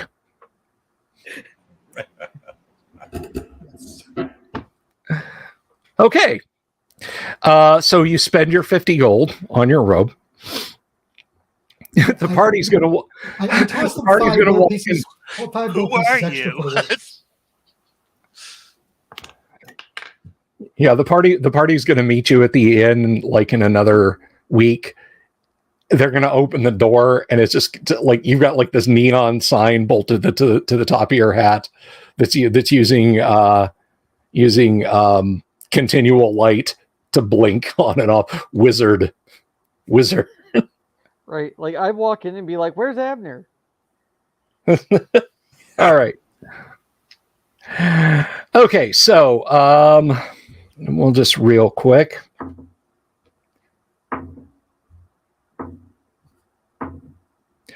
The rest of the week is uneventful, and at the Green Griffin there in the city of Greyhawk on the main thoroughfare leading into town, you all meet Abner. Are you? Are you wearing your fancy robe as you're sitting there in the tavern? You're muted. Damn you, technology. I'll make sure I'm wearing my fancy robes when I know that I'll be meeting the rest of the gang. Okay. All right. So yeah, you guys walk in, and there's Abner, and he is got some fine threads on. Oh, I believe somebody the word took you're our looking for table. is Don't worry, I'll get another resplendent. one. Right. I'm gonna stand up on a bar stool Abner? and like look around, raise my visor, Where's Abner? Who's this schmuck? Where's Abner? and be like, "Rich sir, yes you, yes can you move your excessively large hat? I'm looking for a guy about your height, same build, kind of weenie. Mr. Outlier, it's me. No, it can't be you. Who did you rob?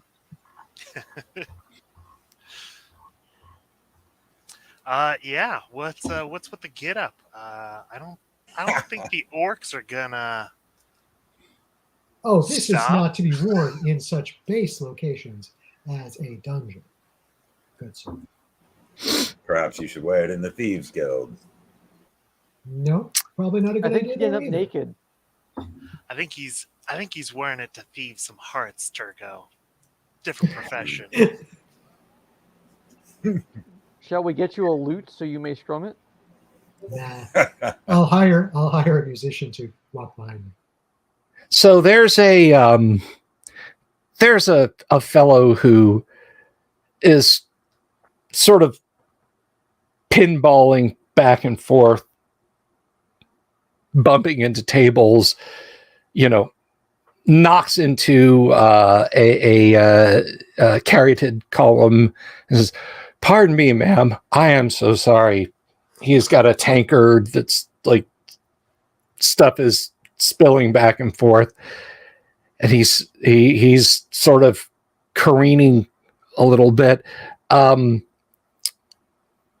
me an initiative roll, please, Mark. Here. 3.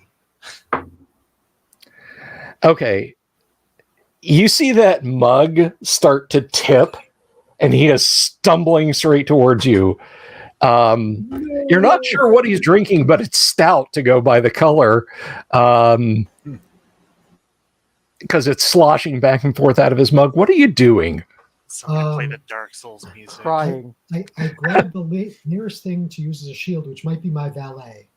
That's in It's not you, character. it's me. I Okay. have a 16 dex, so I just reach out and grab Stuart.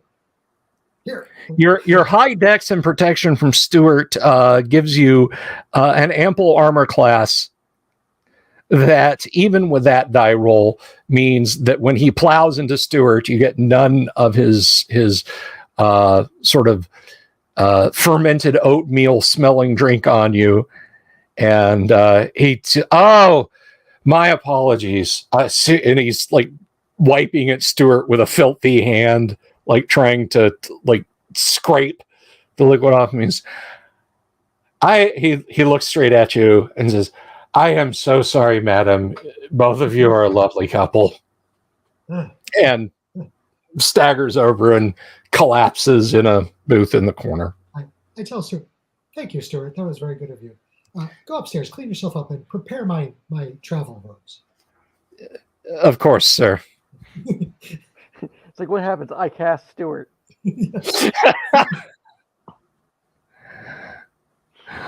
Protection from dirt. In this instance, it's protection from booze. Protection from dirt's an advanced level spell. Yes. Okay. One piece of business for the crew here. We have 3 potions. I have 2 identifies. We also have a potion master on retainer. Can't he identify The alchemist for us? Yes. I also have a potion I've been hanging on to for a while. The one that looks like mercury. Y'all might want to go one see. Identified, Turco. I have that as a potion of heroism. Oh, you did get it identified? Yeah. Or we did? Yeah. All right. Well, that's of very little use to me. You all might want to go see the alchemist while I am training, just to save time. Yeah. As an aside, Bill. Yes. How does it work if I wish to? I think you told me last time I can't learn identify until next level. I have a scrolls of identify. That is correct. But can I write it into my book? And would that actually be helpful? Yes, you can write identify into your book. Do you have magic inks for writing?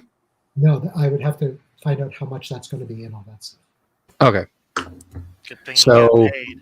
But even if I wrote it in now, yeah, I'll write it in now. It's probably easier.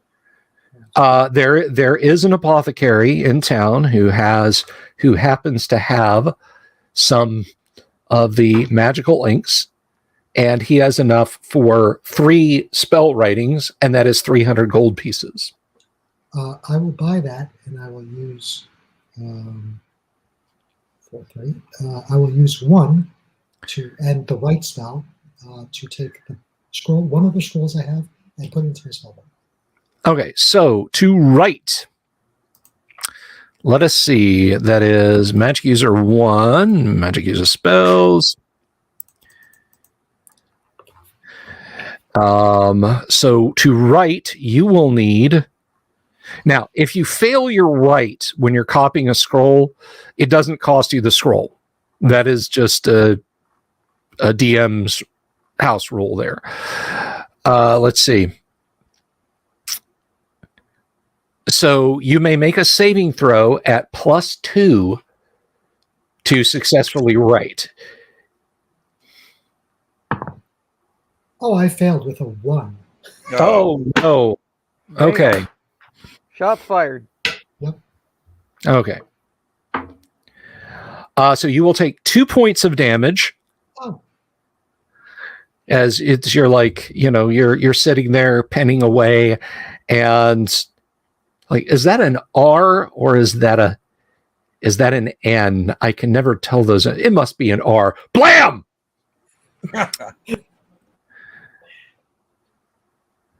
Maybe I'll try that again some other time. Yes. Unfortunately, it does use one of your. You can still use the scroll to identify if you wish to attempt to identify the potions. I'll get to. Or you may just you may just sample the potions. Yeah. I have Chug. Yeah, Chug. not gonna do that. We're gonna talk to him about that. I have one other thing, Bill. Okay. I have the Find Familiar spell. I wish to, spend about 100 gold pieces Alrighty. And some time while everybody else is training. I would have done this, and hopefully get something nice and not a toad. But don't you thought want the you got extra a hit points valet. from the toad? Oh yes, please let his valet be the familiar. Oh god, that'd be great. I just see your valet as like Haskell from Shivering Isles. I summon you, familiar. I'm right here, my lord. Or Okay, like, so instead of being let's- a toad, you get a sewer rat instead. All right, so casting time is from 1 to 24 hours. Yeah. So basically, you'll spend a day. Yeah. You got the appropriate materials, a brazier, savory, incense, etc. What is your alignment, just in case we get a special? My alignment is neutral good. Neutral good. Okay. Neutral good. In points. You goody two shoes, you. So, would you like me to roll the d20, or would you like to roll the d20? Why don't you roll a d20? That way I can blame you when it fails. Exactly, it's the DM's fault now. Okay. Yeah, landed cocked. Oh my goodness. Toad. Toad, toad, toad, toad. No. So you spend the day, you cast the spell, you have the doors to your or the windows, because it could be an owl, it could be a hawk, Yep. Could be a rat come crawling up the windowsill. But you're sitting there, and there is a rustling sound. And you look about the room. You don't see anything until your eye falls on your luggage. And there's a lump about a foot in diameter that's moving around in your pouch. I go over and open my pouch. What's inside? Inside your pouch, you initially see nothing, but slowly coming into view is the nose, and then the head, and then the serpentine neck of what can only be described as a miniature red dragon. It's a pseudo dragon. Crap.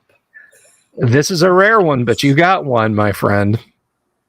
So if I go walking around with that thing on my hat, is that going to be a problem in Greyhawk City? How crazy magical is Greyhawk City? Or should I make sure that's hidden?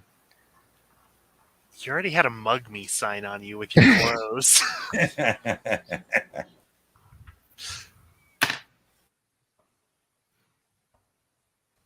Just a moment. Let's see. Oh my god. I was gonna hire mercenaries and see what I could get, but I see I'm just gonna be hiring bodyguards for you. Mood. All right. So I was just thinking I'd get a crow. That'd be kind of cool. well, I The could just crows are make it fun. a crow if you want. Put a beak on it and a little string. Right. Pretend to be a crow. Well, that's his name. Yeah. Crow Oh the god, yeah. Crow the dragon. That's what it is. I deem it crow. Krow. Crow. What we don't Crow. know, it has also been at Castle Greyhawk making that crowing sound when we leave. Don't I've been let, trying to contact you this whole time. Yes. don't let Sir outline About your you car's like that. extended warranty. Be the fastest dead crow in the world. Okay, so as a familiar, I cannot believe I really just sort of let you roll it. Oh well. I'm so glad I let you roll it. And it's still the DM's fault. Yep. Yeah, and now the DM has to eat it because he rolled it. So basically, you gain 13 hit points by it being nearby you. Woo. If it dies, you lose either twice or thrice that amount. I can't remember. That can be a problem. Yeah. That would suck. Everything's attacking that now. Yeah. But Well, it you hides turbo. inside the hat.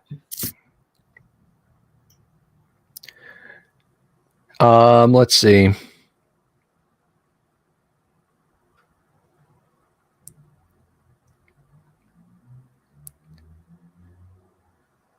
So yes, you gain from it.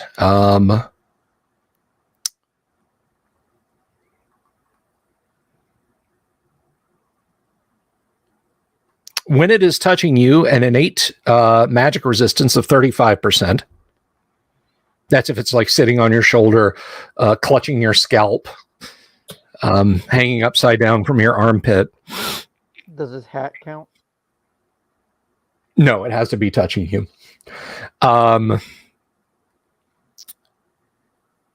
It can transmit. It has a limited form of telepathy, and can transmit what it sees and hears to you at a distance of up to 240 feet underground or 240 yards above ground.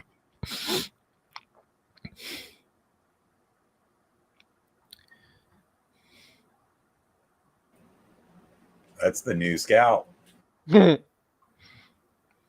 Over Abner's dead body. Literally. Well, that's how we know if something's ahead. Yeah. Dragon gets killed, Abner drops dead. Well, better not go down that hallway.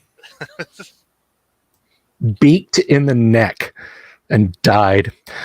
Pseudo dragons themselves have a sting that they can strike at +4 to hit, and the victim must save versus poison or fall into catalepsy, which lasts for 1 to 6 days, and there's a 25% chance they'll just die while in their pseudo dragon induced coma.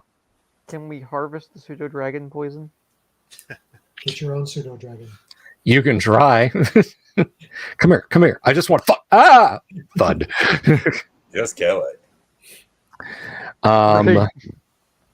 Chase around with a giant fly swatter.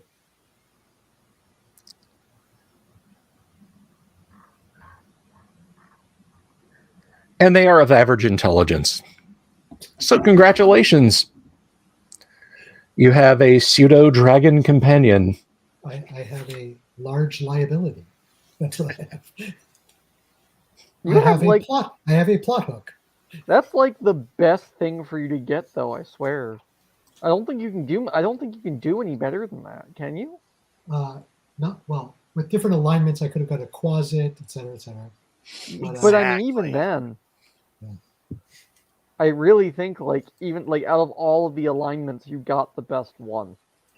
And some amazing spam bots at the same time that are Ooh. top. Yeah, I look at that. Let's just Wow. let's just block that. Damien said the P word, and look what happens. Mhm. Right.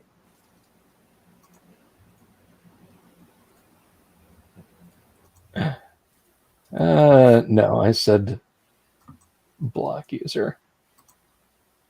There we go. I apologize if anyone else has seen it. Let me have a quick gander and see if I can actually see.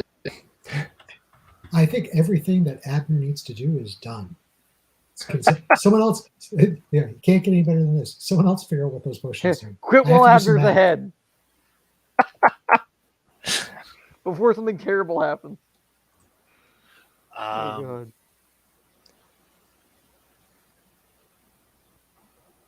I can go look at the potions too. I mean, I to guess be we fair, could try them too, huh? our potion expert would probably like you better than me. Probably. I think Abner talked to him last time though. It was Abner and it was me. May as well meet the rest of the crew though. It wouldn't hurt. Could you imagine we just talk to him and each month a different person shows up? And just, hi, I'm representing. Hi, I'm representing. Hi, remember those guys that these other two guys told you about? That's me. You think it's funny, but he's in business. He won't care. Did he get paid? Then he don't care. Mm-hmm. But I think eventually he'd be like, do you have an ID? Can you prove you're affiliated with these people? You're like the 37th person in the past 6 months. Oh wait, that's only the modern government. That's big of a pain. Yeah, I was gonna say they show up with the gold and he hands him, and then if there's no complaints, that's how it's handled in pre-modern society. Right. To answer your question, Tucka, the familiar table is a D20 roll, and there's a more than even chance that the magic user may not get anything at all on that particular casting of it. To look at that real quick, because again, we like to educate as well as entertain. On a 1 to 4, it's a black cat. 5 to 6, a crow. A 7 to 8, a hawk. A 9 to 10, a screech owl. An 11 to 12, a toad. A 13 to 14, a weasel. A 15 is special and alignment dependent. But then a 16 to 20, that is, you have a 20% chance of getting nothing at all.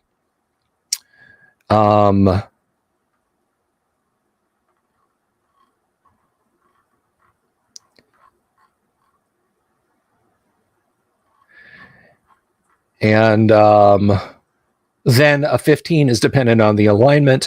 Chaotic evil or neutral gets you a closet. Chaotic good, neutral, or neutral good gets a pseudo dragon. Lawful neutral or neutral good gets you a brownie, which is a little weird. And then lawful evil or neutral evil gets you an imp. Jeez, Basically, you're a Girl Scout, not just a brownie. You get a lawful good halfling as your companion. It's like, you're my familiar. You're my companion animal. No, I'm not.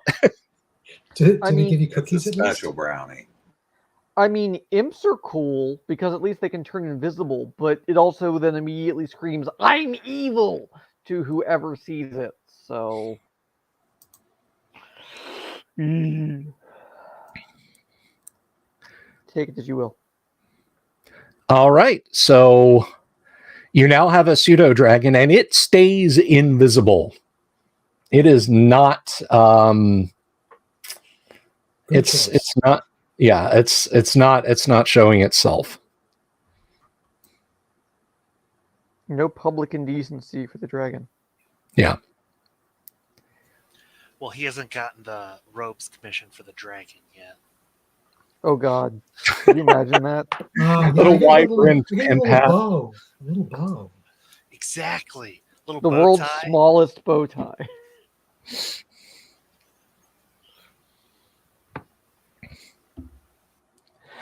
So there's some questions from the audience. What is the name of this daring group of do-gooders? The non-do-gooders? Abner's Able Men. You know what? I don't think that would work. That works for me, 0. How about Brett? That was the reaction I was hoping for. Yeah, you can name your guys that. How about sorry, Bread and Circus? Bread and Circus? I mean, we're doing this for YouTube. But our characters don't know that. You got to do an in-world name. You have to get meta with it. That's half the fun. And if none of you get the reference of Bread and Circuses, you really should be ashamed of yourself. Well, I mean, it's a classic Star Trek episode. You got to love that. The Roman Empire? Hello? Yeah. Hello? Exactly. Yeah, I mean, that's... I remember that episode. No, I mean the actual Roman Empire. Robert Phillips suggests the unbreaded. Unbreaded! Well, I'm going to leave that up to you guys to discuss and to reveal to our audience at the appropriate time. What are you doing now? You've all trained. Well, Abner hasn't trained, but then, Abner's like, guys, look at this. And you're like, that's your shoulder, Abner. Congratulations. We each have trained, but I leveled up. Well, even though he's invisible, the pseudo dragon's invisible, we would still see the claw prints, right? So, like, even if he's perched in the hat, we would see, like, the claw-shaped divots in the hat. I mean, Mark, how Abner wishes to discuss this with him, if he wishes to discuss this with him at all, is entirely up to you. I was just kidding for entertainment purposes, but He'll mention it at some point. He'll probably be like, "Oh, you didn't notice this? Oh, Yes, we noticed the invisible flying lizard that's perched to you.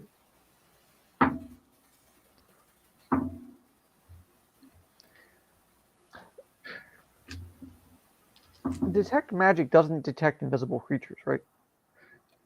oh no, it will absolutely detect an invisible creature. You'll know that something magical is nearby, but it doesn't necessarily, it doesn't negate the magic. You're just like, oh, something over there is magical. I would feel like eventually I would end up casting detect magic just to like see where it is. That's the kind of thing my character would do. Okay. Yeah, you cast your detect magic and Blob. you know, or you suspect at least, that Abner has a magic item or two on him. There's nothing. Abner is just a blank. He has a hole in your radar screen of detect magic.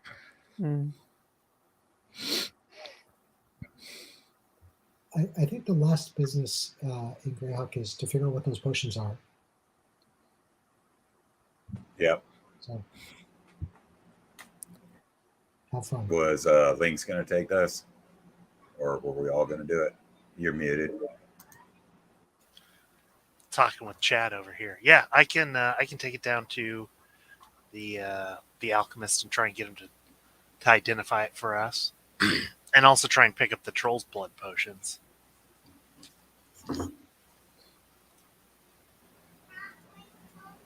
Yeah, you get something good, I'll trade you a potion of heroism. I think I'm already holding on to that one, though. Hey, that's on my sheet, buddy. I probably gave it to you already. Well, I put after it in the important loot. So two things are going on when you guys meet up. Is we kind of have to come back in before we fade away into meta overlapping into Citizen Z recommended the parish idiots. Anyway, before we fade away into what's going on,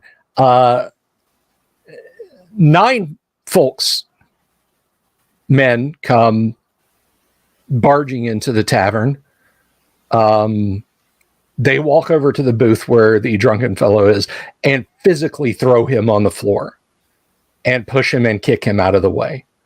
And you hear them grumbling something about this being their table, and the next person who deigns to try and sit there will deal with them. As you're observing this, Abner, a very soft voice says in your ear, "Oh my, you look absolutely dashing in those clothes." I look around to find out where that voice is coming from. Yes, there's a not unattractive but overly made up maiden, shall we say, in pretty revealing clothes, who is sidled up to you and is kind of looking you up and down.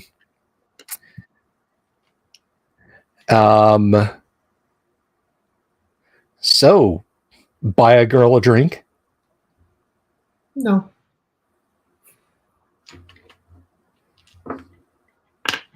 She kind of laughs and gives you a little playful shove and says, "Of course you will." And whistles over to the barkeep, and he brings over a couple of glasses of wine, one for you and one for her. Says, "What were we talking about last? Oh, that's right, your clothes." And she proceeds Thank to you for chat. the wine. And I walk to a different table and sit down. Okay. Oh, wow. Okay. She questions your ethnic background and upbringing, and you feel something wet and heavy smack you between the shoulder blades. Stuart, give me the new robes. Give me your clothes, your boots, and the reins to your horse.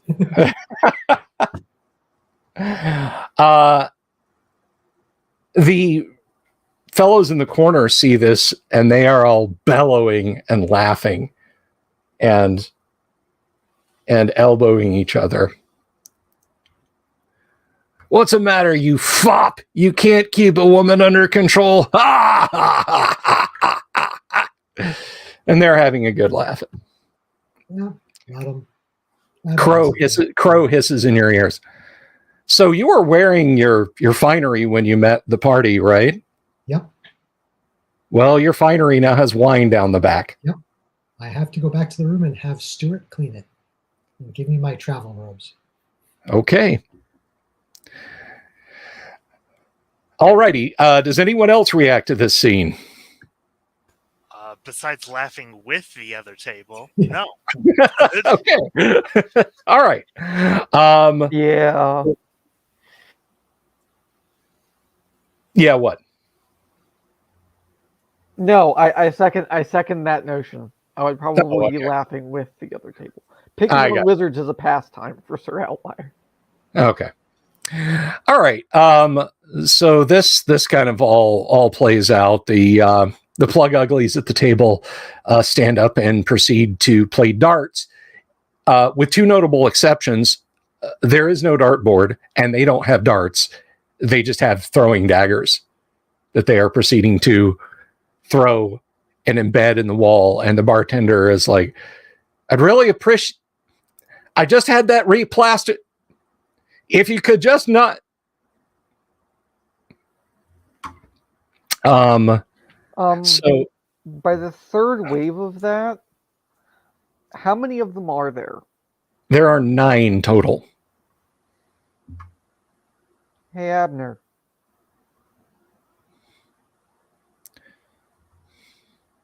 Is Abner still present? Abner has gone upstairs. Yeah. Oh, okay. I'm gonna cast Hold Person.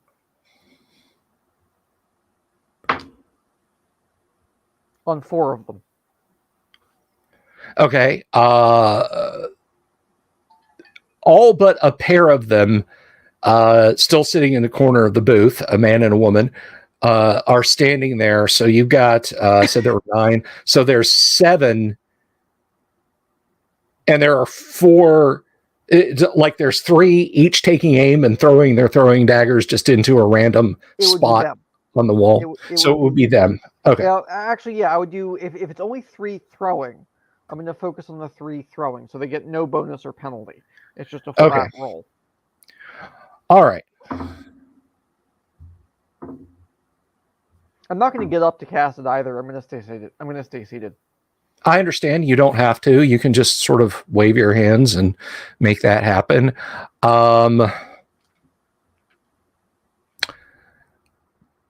Pick a number between 1 and 3.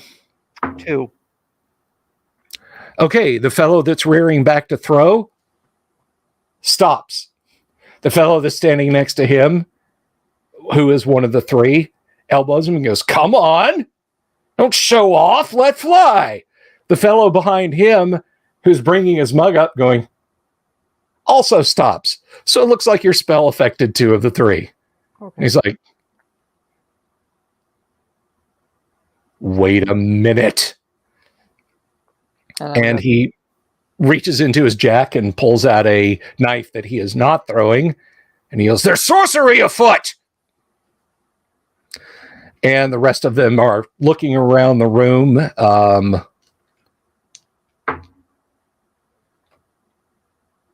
Turgo and Lynx there?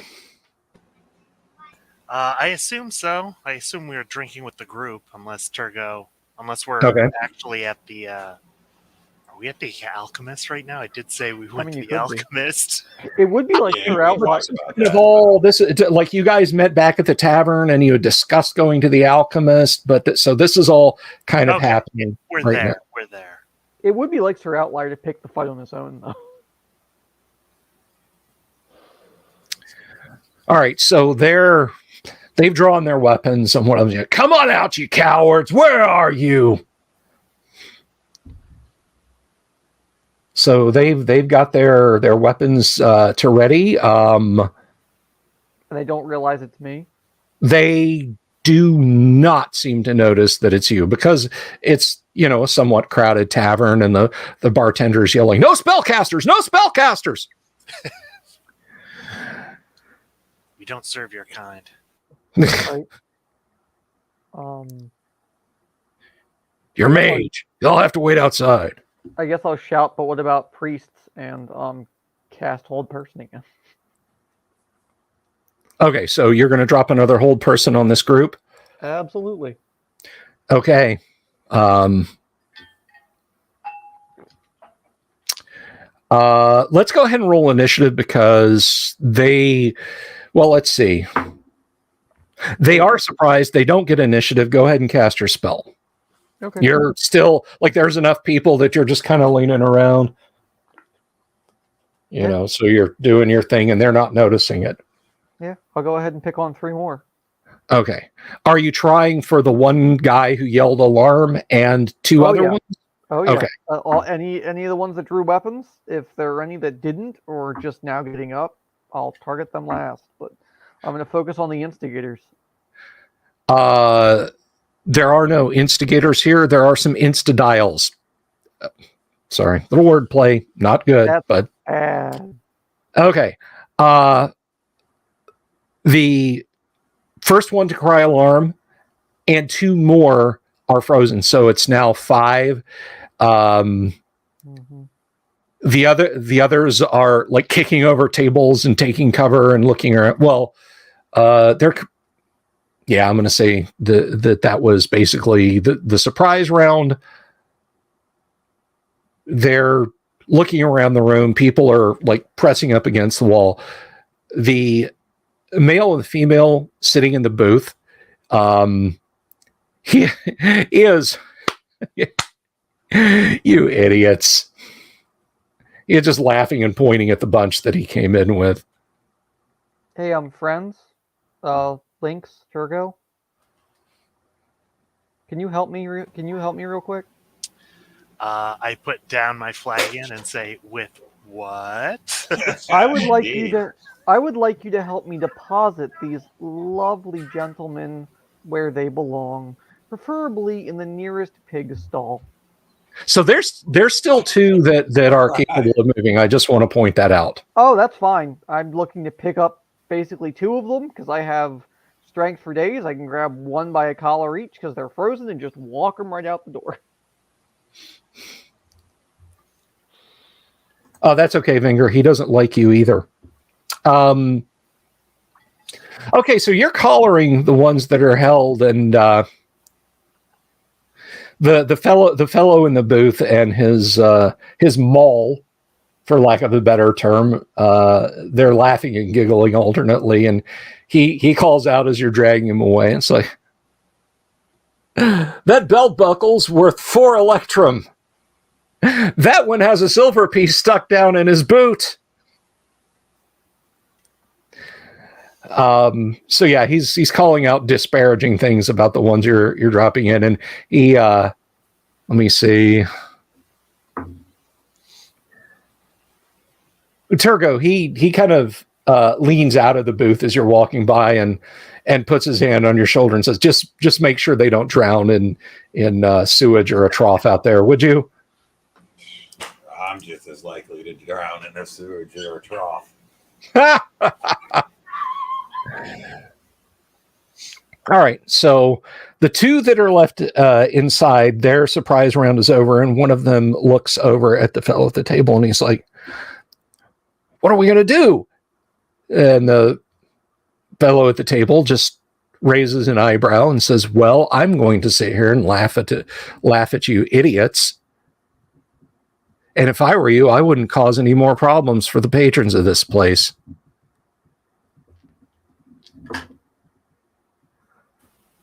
In fact, if I were you, I'd maybe sit down and let this play out. So those 2 sit down.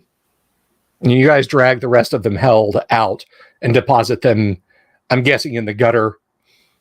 Oh, Lynx isn't going far. I mean, it's out the door, and as soon as it's out, I'm back at my flagon. They just I'm not even touching those guys. They've got nothing to do with me. I'll happily, if I take 2 and Lynx takes 1, and I take 2, we're good. Yeah, you get them out of there. I mean, hold person is not a permanent spell It's 2 by any rounds stretch. per level, so I got 6 rounds to boot him out the door. Yeah, that's ample enough. I mean, you're talking dragging essentially unarmored and, with the exception of hand weapons, unequipped guys out the doors. And with your strength, you've got the gauntlets, Lynx. No, he's got the gauntlets. I got 15 strength though. Oh yeah. You're just. I mean, you can take 2 at a time. Oh, you can just drag them out. Shove. Yeah. They come back in spluttering and raging and look around and point at you. And one of them points to say, and the fellow at the table says, "I would just as soon shut your mouth if I were you. You've made enough of an ass of yourself this evening." I like this guy.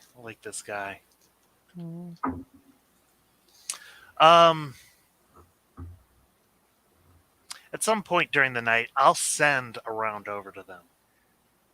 And I'll actually walk over that. If they stay, if they don't just bail. No, they don't. They share some harsh words, but tall fellow in gray and black who was kind of apparently calling the shots leans in and says something that shuts this fellow up, and he sketches a mocking bow at you guys, and they depart.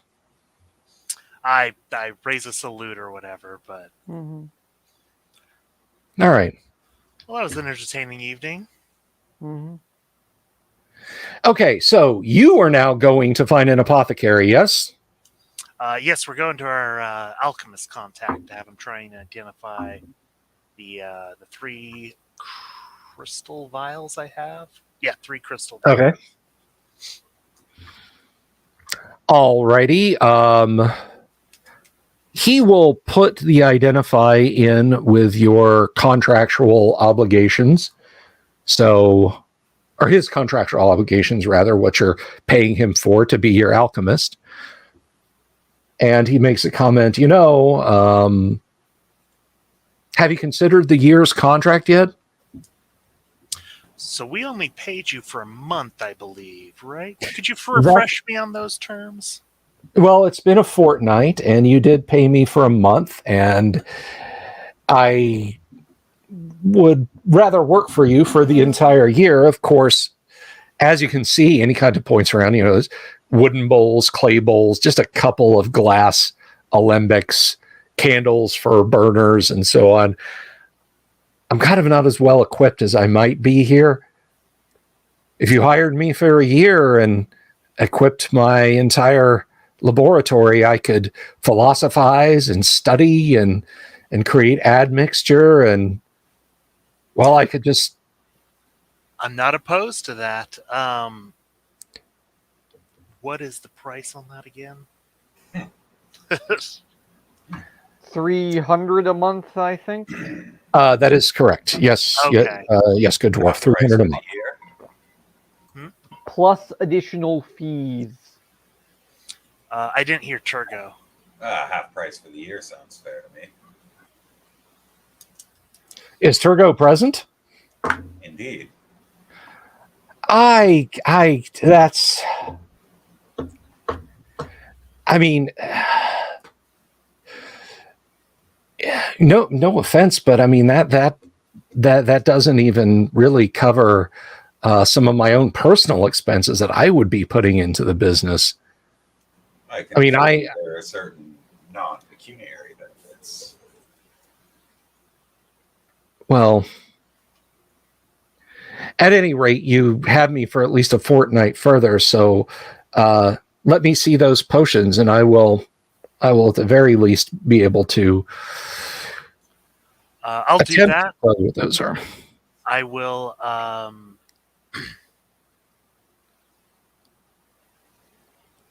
if we do take the year contract, you don't require the cash up front right now. We can, of course. Oh, pay no. installments. You pay me. You'll pay me on each month, my lord. That's kind of reasonable. If I poke around to you, Surely there's a discount of some sort. I think we get the discount in materials, right? Well, I mean, you bring me the materials, and as you supply my laboratory, I can brew potions. I really, Well, I will give you this at least. I see value in our continued relationship, so I can at least purchase another month for my own gold. So I will do that if you will accept it. very well, my lord, very very well. It'll take me a little longer to convince them of your value. So impress us. Okay. The first potion, he measures a few drams in one of the few glass tubes that he has there, and shakes it, examines it in the light, smells it, heats it up, sticks it in a beaker of water to cool it, sips it, and says, "Ah, yes, this is a potion of sweet water. This will purify water. It is also capable of being useful in other situations." A moment. He grabs a thin volume, perhaps an inch thick, with a red and black cover covered with arcane images front and back, and begins to leaf through it.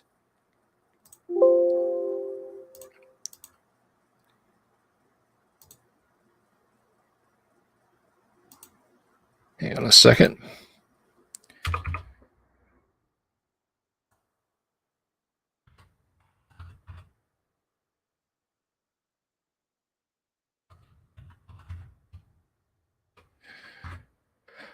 Well, at any rate, it is a very useful item. Sounds pretty This- shite. Well, What do I know? indeed, my lord. I just want to know why Acrobat is failing me all of a sudden. Adobe product not working as advertised? Ran out of read magic for the day. Yeah, no kidding. There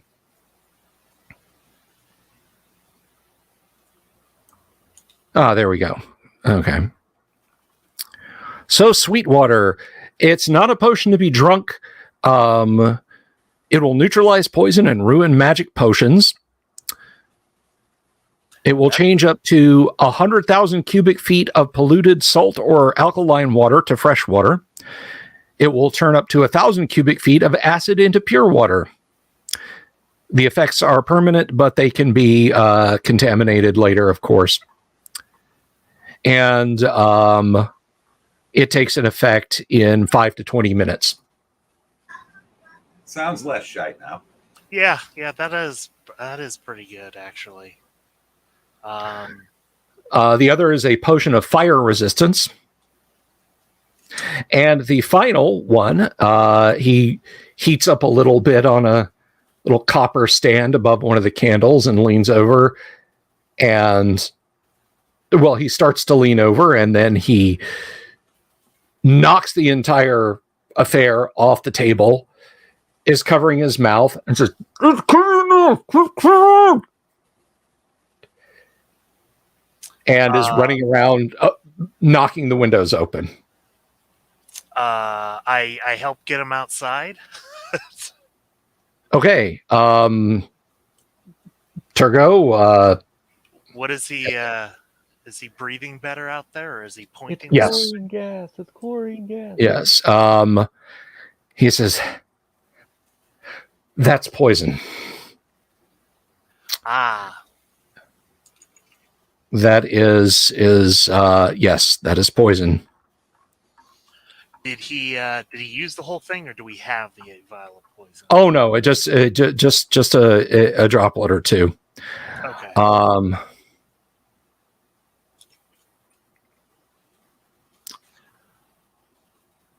But yes, that is quite nasty stuff. You can envenom a dagger or a sword with it, although if the town watch catches you utilizing it, of course, it's the gallows. I think I understand what you mean.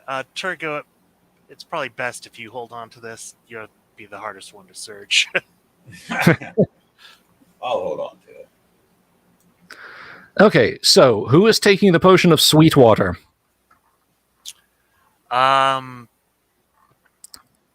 We could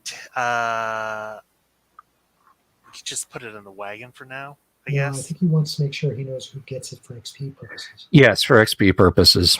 Okay. So the main thing for us would be the neutralized poison effect. So that's either under Sure Outlier's domain of healing, because he's liable to get poisoned himself as frontline-ish fighter. Actually, yeah, I like that. Abner can hold it. Let's get the fire resistant and sweet water to Outlier. Okay. Well, just to be clear, sweet water doesn't neutralize poison. Oh, I thought If you pour it into poison, it neutralizes poison. Okay, I misunderstood. If a person is poisoned and they drink it, it just means that they die with a mouthful of sweet water. Also, I'd like to state that XP-wise, in the metagame sense, I don't need it. Give it to the fighter. Yeah. Give it to the magic user. Give it to Abner someone that needs needs the it. XP, right? Yeah. In theory, yeah. He can be the potion dispenser. You're the mage, you'd have the equipment, and you got the valet to tote it around. Yeah, I'm trying to think of how to use the sweet water. I'll have to think about it later. Abner will, of course, take the potion. We'll find a pit of acid somewhere that we get trapped in. Don't worry Well, about it. The fire resistance seems less useful for Abner. One of y'all But wants we to- you douse can it hold with a, on to it and get the experience. Flask of oil. Yeah. I should swing the potion of fire resistance before I start throwing oil in case I drop it on myself or something. Yeah. Also, Or in case I throw one on. Just make sure I drink the right one. No, All right. So, are you taking both of them, Abner? Yes. Yeah, they're Take giving it. him to me, so he'll take Okay. it. Then the total XP is 450. Thank you. That is also Todd points out that the sweet water will ruin potions if you mix it with any other potion. If you mix it with it, it ruins it. I'm not planning on doing that.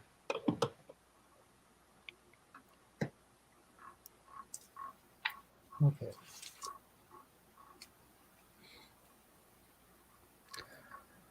Okay. Is there aught else that you wish to do whilst in town? The only thing I had left on my itinerary is trying to see if I can get some men-at-arms. Okay. Because we need some meat shields.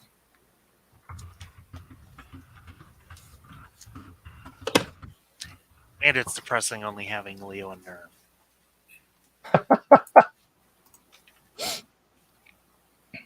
It's still Okay. amazing that they survived this whole time. When we all die to a dragon, we got to play them because they'll be the ones that ran away. So let's see. Greyhawk has many hiring halls and various guilds, but come on. So you are looking for expert hirelings, yes? Yes. All right. Somebody that can hold a spear.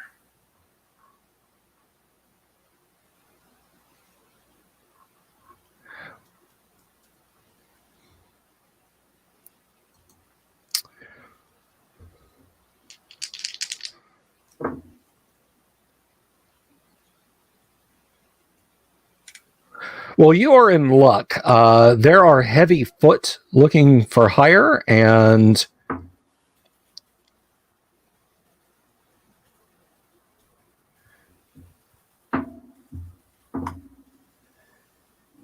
there is a small squad of 5 heavy foot looking to hire. That's about what I was thinking. What does that exactly run me? Okay, so per month, the heavy foot, let's see, footman heavy, cost 2 gold each, and you have to buy their equipment. Okay. I have like 600 gold, so I think I can do it, but just for the sake of not doing this on stream, can I tell you what I buy after? Or do you want me to, or do you have a number of what that equipment will be? I do happen to have that open in front of me. What armor were you thinking of getting them? Something like scale mail or something. Bitted field plate. Sorry. Yeah, right. That comes I mean, later after everybody has a robe. 9,000 like gold after. pieces. Splint, it wasn't Splint like best bang for buck. We can do splint. We already have some splint, actually. yeah. I mean, I think we do. Well, do I got we still 3 have? banded males. Thank you. Oh, yeah, These from the pretty previous- spots on the padding. From the previous Dead Adventures, right? Don't worry about it. It's rust. Yeah. That means it has to have gotten wet. Well. Don't mind the dagger-sized holes in the back. Yeah. That's for ventilation.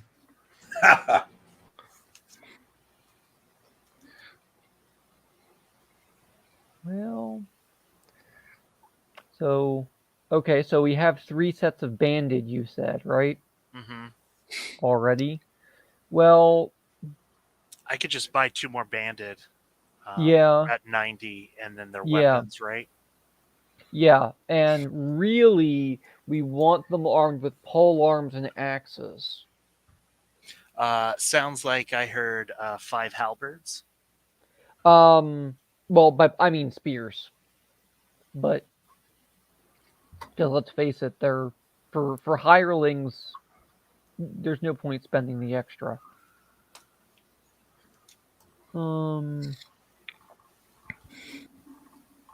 So you wanted to purchase 2 sets of banded, correct? Correct. Mhm. Mm-hmm. That is 180. Yep, and then you're gonna want to give them shields. You're gonna large shields or small shields? Let's do large shields. That is another 30, so that's 210. Spears and axes. I mean, you could do Actually, spears I'm and going to swords. need 4 large shields because we only have 1 large shield. Yeah. All right, so add another 30. What did I say it was? So I'm at 240 right now. 240. Okay. Battle axes are 5 apiece, so 240, 265, and spears for polearm use, not for throwing. Correct. Mm-hmm. So that's 5 more gold. 270. Perfect. All right, I'm down. See, nice and cheap. And now, Question. Mhm. Do I make a loyalty adjustment for hirelings or mercs based on equipment the group gives them? If the group deigns to start handing out extraordinary items to them, like, hey, none of us want this +1 dagger, you have it, then yes, they will become commensurately more loyal. Right now, their base loyalty is what it is, and it's not going up or down. I mean, You know? you give me a scrub brush and an afternoon sitting in a cart, and I will have that armor looking as good as it can possibly get. Sure. So, now what about like provisions for them? And then I was actually going to say I'm going to spend an extra 300 on just topping everybody off for provisions on iron rations. Okay. Do I need to buy anything else like blankets or anything like that, or is there a kit I can purchase for that? I mean, as far as items like that, no. I'm just going to say, they can come They up got a with bedroll. Yeah, they've got a bedroll, that sort of thing. There is a base loyalty number. One final question: are you getting them horses? No. Okay. Hear me out. We get them all horses, we get them all heavy crossbows. And then we literally have an army of mounted Normans to just go wherever we want, because that is exactly what we have right now. That's great. Maybe I'll purchase that upgrade package when I find out if any of them are worth it. Yeah, they're not crossbowmen anyway. They're heavy foot. So. Damn. Okay, so you have a squad of heavy foot. And since you are since you are hiring them, you are essentially their captain. What is Lynx's charisma? 12. 12. So let's take a look at that. Do they have more hit points than Leo and Nerm do? Like, do they get 2 hit dice worth then? No, they are men at arms. They are 1 to 7 hits. Well, because Leo and Nerm had 7 each, so these guys ain't going to be any better.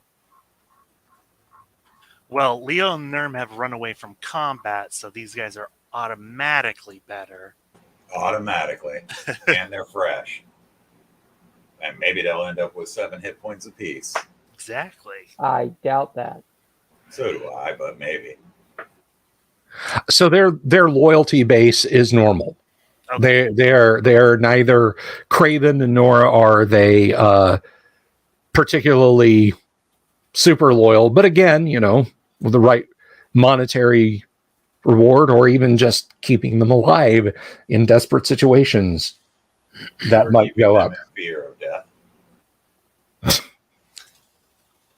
I'm going to have to carve 5 new names with my pickaxe handle. Damn it.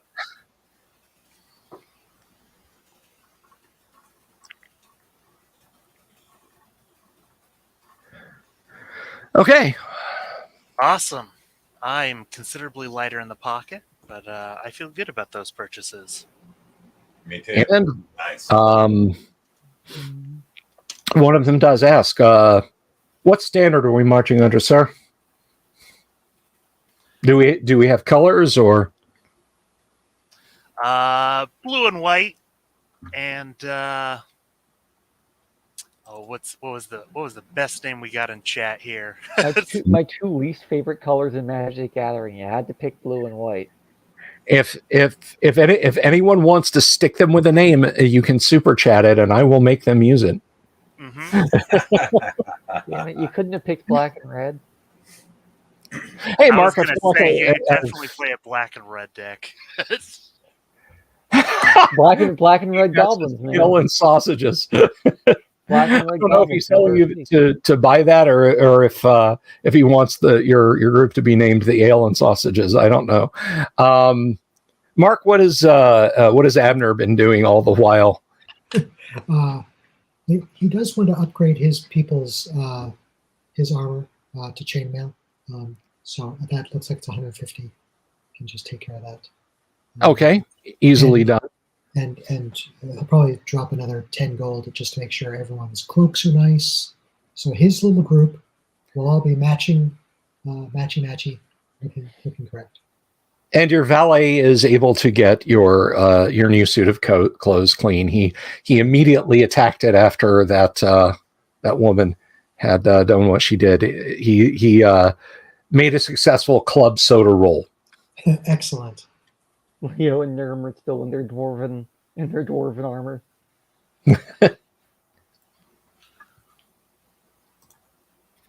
Turgo's Terrors is pretty good. That's great. Well, I'm their captain. Not mine. You are. I'll just do Lynx's Legion. Blue and That white. works. Lynx's There you Legion. go. That Lynx's works. Legion. Buy it, Very Ram. There good. we go.